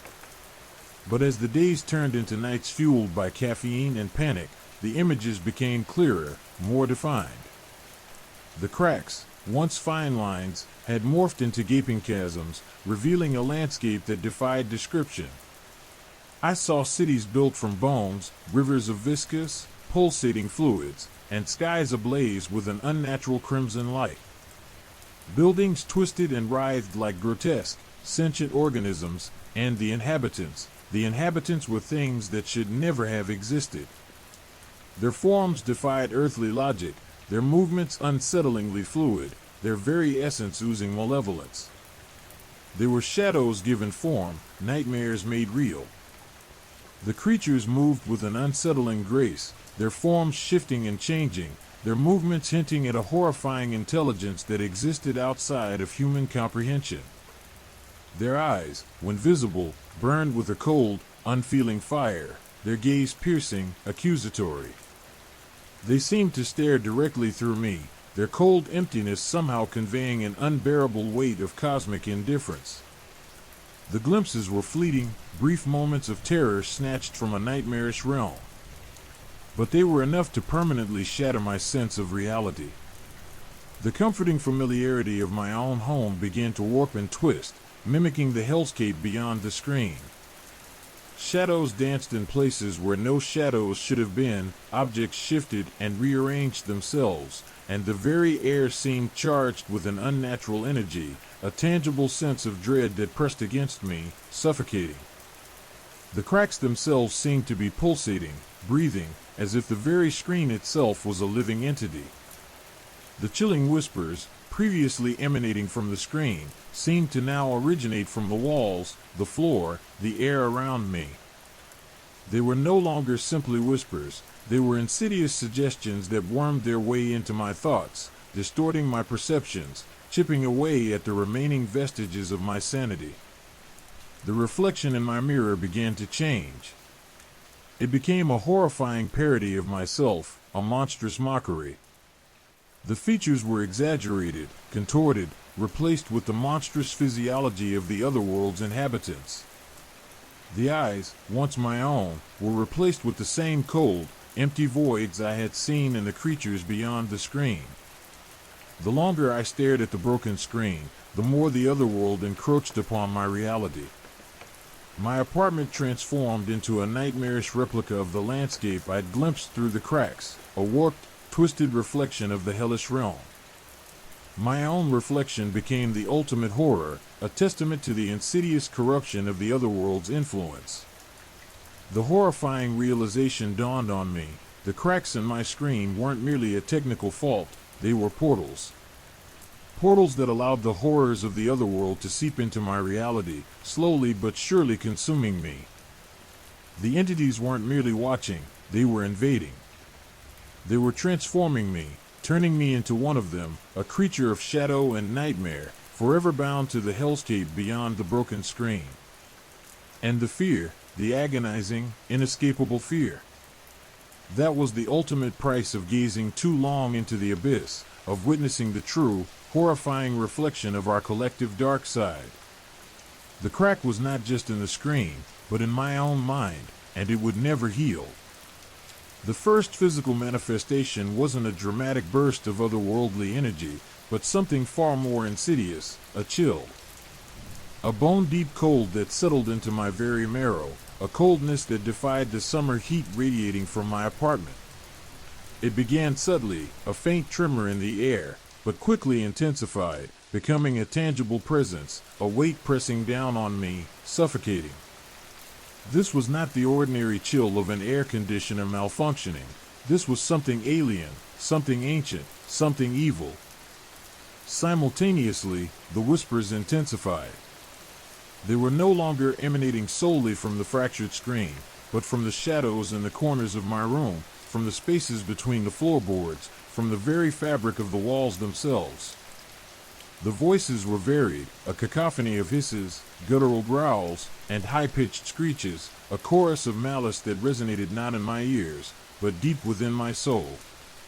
It felt as if the sounds were trying to unravel my very being, to tear apart the delicate tapestry of my sanity. Then, the shadows moved. Not the ordinary, shifting darkness cast by the room's furniture, but something far more sinister. These shadows were sentient, alive, writhing and twisting like sentient serpents. They pulsed with an internal light, a sickly, greenish glow that seemed to eat away at the light in the room, leaving an ever-expanding area of oppressive darkness. They moved with a deliberate purpose, their fluidity betraying an intelligence that terrified me to my core. One shadow detached itself from the wall, stretching out a tendril-like appendage towards my hand. It was impossibly thin, yet it felt heavy, weighted with a malevolent energy that threatened to drain me of my life force. I flinched, pulling my hand away, but the shadow followed, its icy touch lingering on my skin, leaving a trail of burning cold that spread like wildfire through my veins. I scrambled back, knocking over a lamp in my haste. The sudden burst of light momentarily pushed back the encroaching darkness, but the shadows were relentless. They slithered across the floor, along the ceiling, their presence suffocating my very breath. They were sentient, aware, and their purpose was clear: to invade, to conquer, to consume. The images on the fractured screen intensified their assault. The once fleeting glimpses of the alien landscape now became a constant, nightmarish panorama. Jagged, bone-white spires scraped against a crimson sky, perpetually bathed in a twilight glow. Cities built from the bones of countless beings stretched across a landscape of twisted, grotesque formations. The ground itself seemed to writhe and shift, a viscous, pulsating substance that resembled flesh and burning oil. The creatures, previously only glimpsed in fragmented visions, were now clearly visible. Their forms defied description, an amalgam of shadow and light, flesh and bone, constantly shifting, their movements unsettlingly fluid and grotesque. They were a mockery of life, a parody of existence. Their eyes burned with an emptiness that chilled me to the core, their expressions conveying a cold, unfeeling malice, a cosmic indifference to my suffering. They were watching me, I knew it. Observing my fear, my desperation, savoring my despair. They were feeding on my terror, their very existence depended upon my suffering. This was not simply an invasion, it was a parasitic relationship, a horrifying symbiosis where my fear fueled their existence. The whispers intensified into a chorus of voices, a terrifying symphony of screams, hisses, and guttural chanting. The sounds echoed not just in my ears, but within my very being, vibrating through my bones, resonating in my soul. They were attempting to break me, to tear apart my mind, to erase my humanity. I tried to fight back, to scream, to resist, but my body refused to cooperate. The cold was paralyzing, the shadows constricting, the voices overwhelming. My mind felt like it was fracturing, splitting apart along fault lines etched by fear and despair. Memories began to flicker, fragmenting into chaotic jumbles of images, sensations, and emotions. My sense of self was dissolving, eroding away like sand under a relentless tide. One of the creatures extended a shadow limb through the screen. It was long, thin, and impossibly sharp, piercing the air with an unnatural grace. It reached for me, and I knew that this was it, this was my end. Not a quick, painless death, but a slow, agonizing transformation, emerging with the horrifying beings that were invading my reality. It touched my arm, and an icy pain shot through me, searing, burning, leaving a trail of agonizing cold. My body felt alien, foreign, as if my flesh were being replaced by something cold, something inhuman. My thoughts and perceptions twisted, fragmented, bending to the will of the entity. It was as if a dark fog were descending on my mind, obscuring my memory, replacing it with visions and sounds from that nightmare realm. The transformation was gradual, yet agonizingly fast. The shadows seemed to merge with my flesh, my bones shifting, contorting, reforming into something that was both me and not me. My skin felt slick, cold, alien. My senses became heightened, yet distorted, blurring the boundaries between reality and the nightmarish landscape beyond the screen. I saw my reflection in a nearby mirror. It wasn't me. It was a twisted caricature, a monstrous parody of my former self. My eyes were gone, replaced by the same cold, black voids I had seen in the creatures beyond the screen. My skin had taken on their sickly, greenish hue. My form was contorting, shifting, adapting to that horrific new reality. The invasion was complete. The other world wasn't some distant, separate place. It was a reflection, a monstrous mirror image of our own world, manifested from the dark corners of our collective consciousness, given form through the broken screen. I was no longer me. I was a conduit, a vessel, a grotesque testament to the horrors that lurk in the shadows of our own minds. And the whispers? They continued, echoing from within me, now a chilling chorus of malevolent delight. The invasion was complete, and I was now one of them, forever trapped in that shattered reflection. The broken screen was not a window, but a door that would never close. The icy tendril retreated, leaving behind a searing, agonizing cold that pulsed beneath my skin. My arm felt alien, as if it were no longer a part of me. Panic, raw and primal, clawed at the edges of my sanity. This wasn't a simple possession. This was a horrifying, insidious transformation, a merging of my being with the grotesque entities from that fractured screen. My first instinct was to shatter the screen, to sever the connection, but the parasitic bond was too strong. Any attempt to destroy the screen resulted in a surge of agonizing pain, a wave of icy fire that washed over me, intensifying the transformation. The shadows pulsed and writhed, drawing closer, merging with my own form, binding themselves to my very essence. I tried to scream, but my voice was reduced to a strangled rasp, a guttural whisper lost in the symphony of hisses and growls emanating from the screen and now, sickeningly, from within my own body. My thoughts scattered, my memories fracturing like shattered glass. Fragments of my life flashed before my eyes, childhood memories, forgotten moments, cherished images, all twisting and distorting into nightmarish parodies of themselves. I tried to focus, to cling to the remnants of my own identity, but the relentless assault of the shadows and the whispers eroded my resolve. They chipped away at my sanity, piece by piece, until my mind felt like a crumbling ruin, teetering on the precipice of complete collapse. The shadows weren't simply covering my body, they were becoming my body. I could feel their icy tendrils weaving through my muscles, replacing my sinews with something cold, alien, and human.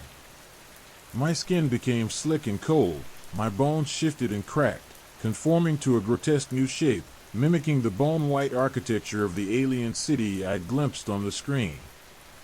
The creatures, those nightmarish parodies of life, observed my transformation with a cold, detached interest. Their eyes, empty voids of darkness, reflected the fear and agony that racked my body. They were not just feeding off my fear, they were absorbing it, integrating it into their own being, strengthening their hold on our world. Desperation spurred me to action. I remembered something I'd seen in an old occult text, a ritual to banish entities bound to technology. It was a long shot, desperate and improbable, but it was all I had left. Ignoring the searing pain that racked my body with every movement, I struggled to my feet, my legs unsteady, my body refusing to obey. I reached for the nearest object, a heavy iron candlestick, and focused my remaining energy, channeling what little remained of my will, focusing on the words of the ancient ritual, chanting the incantations in a voice that was barely a whisper. The shadows writhed and pulsed, resisting, trying to stifle my efforts, to break my concentration, but I pushed on, fueled by a desperate hope that flickered like a dying ember. As I recited the final words of the ritual, a strange energy pulsed from the candlestick.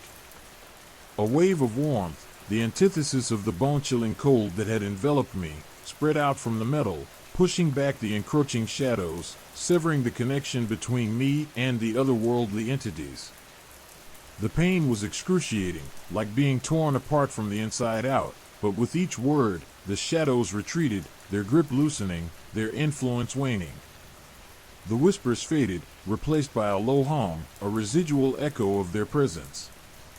The images on the screen flickered, distorting, dissolving into static, before finally going dark. The transformation reversed itself, albeit slowly, agonizingly. The icy chill receded, replaced by the burning ache of regeneration. The grotesque form began to fade, the alien flesh melting away, revealing the outlines of my own human body beneath. My bones creaked and popped back into place, my muscles and sinews reforming. The candlestick lay on the floor, radiating a faint warmth that seemed to soothe the lingering pain. I collapsed beside it, my body spent, my mind reeling.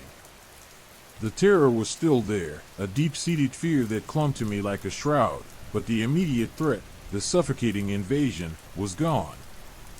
I was left alone, battered and broken, but alive. The alien landscape was gone from the screen, the grotesque creatures returned to their shadowy realm. The echoes of their whispers still lingered, faint and distant, but I felt a flicker of hope, a faint but stubborn spark of resilience. I had fought back and survived. But the memory of the invasion, the chilling knowledge of what lurked just beyond the edge of reality, remained. The broken screen had served its purpose, a gateway to an unimaginable horror. And the chilling question remained, was the door truly closed or merely latched? The lingering cold hinted at the possibility of a future encounter, a future invasion, leaving me with a constant, gnawing fear that the horrors of that shattered reflection might return. The defense was won, but the war was far from over. The darkness had retreated, for now. But it would always be there, lurking in the shadows, watching, waiting. The silence that followed was heavier than any sound. The hum, the whispers, the agonizing pressure, all gone. Only the echoing emptiness remained, a vast, desolate landscape in the cavern of my mind. I lay there, huddled beside the cold iron candlestick, my body a battlefield of aches and tremors, my mind a shattered wasteland. The screen, once a portal to unimaginable horror, was now a blank, obsidian void, reflecting only the weak, flickering light of the room. The physical trauma was intense. My skin felt raw, stretched thin, as if it had been peeled and replaced. My muscles ached, my bones felt brittle, as if they might snap with the slightest movement.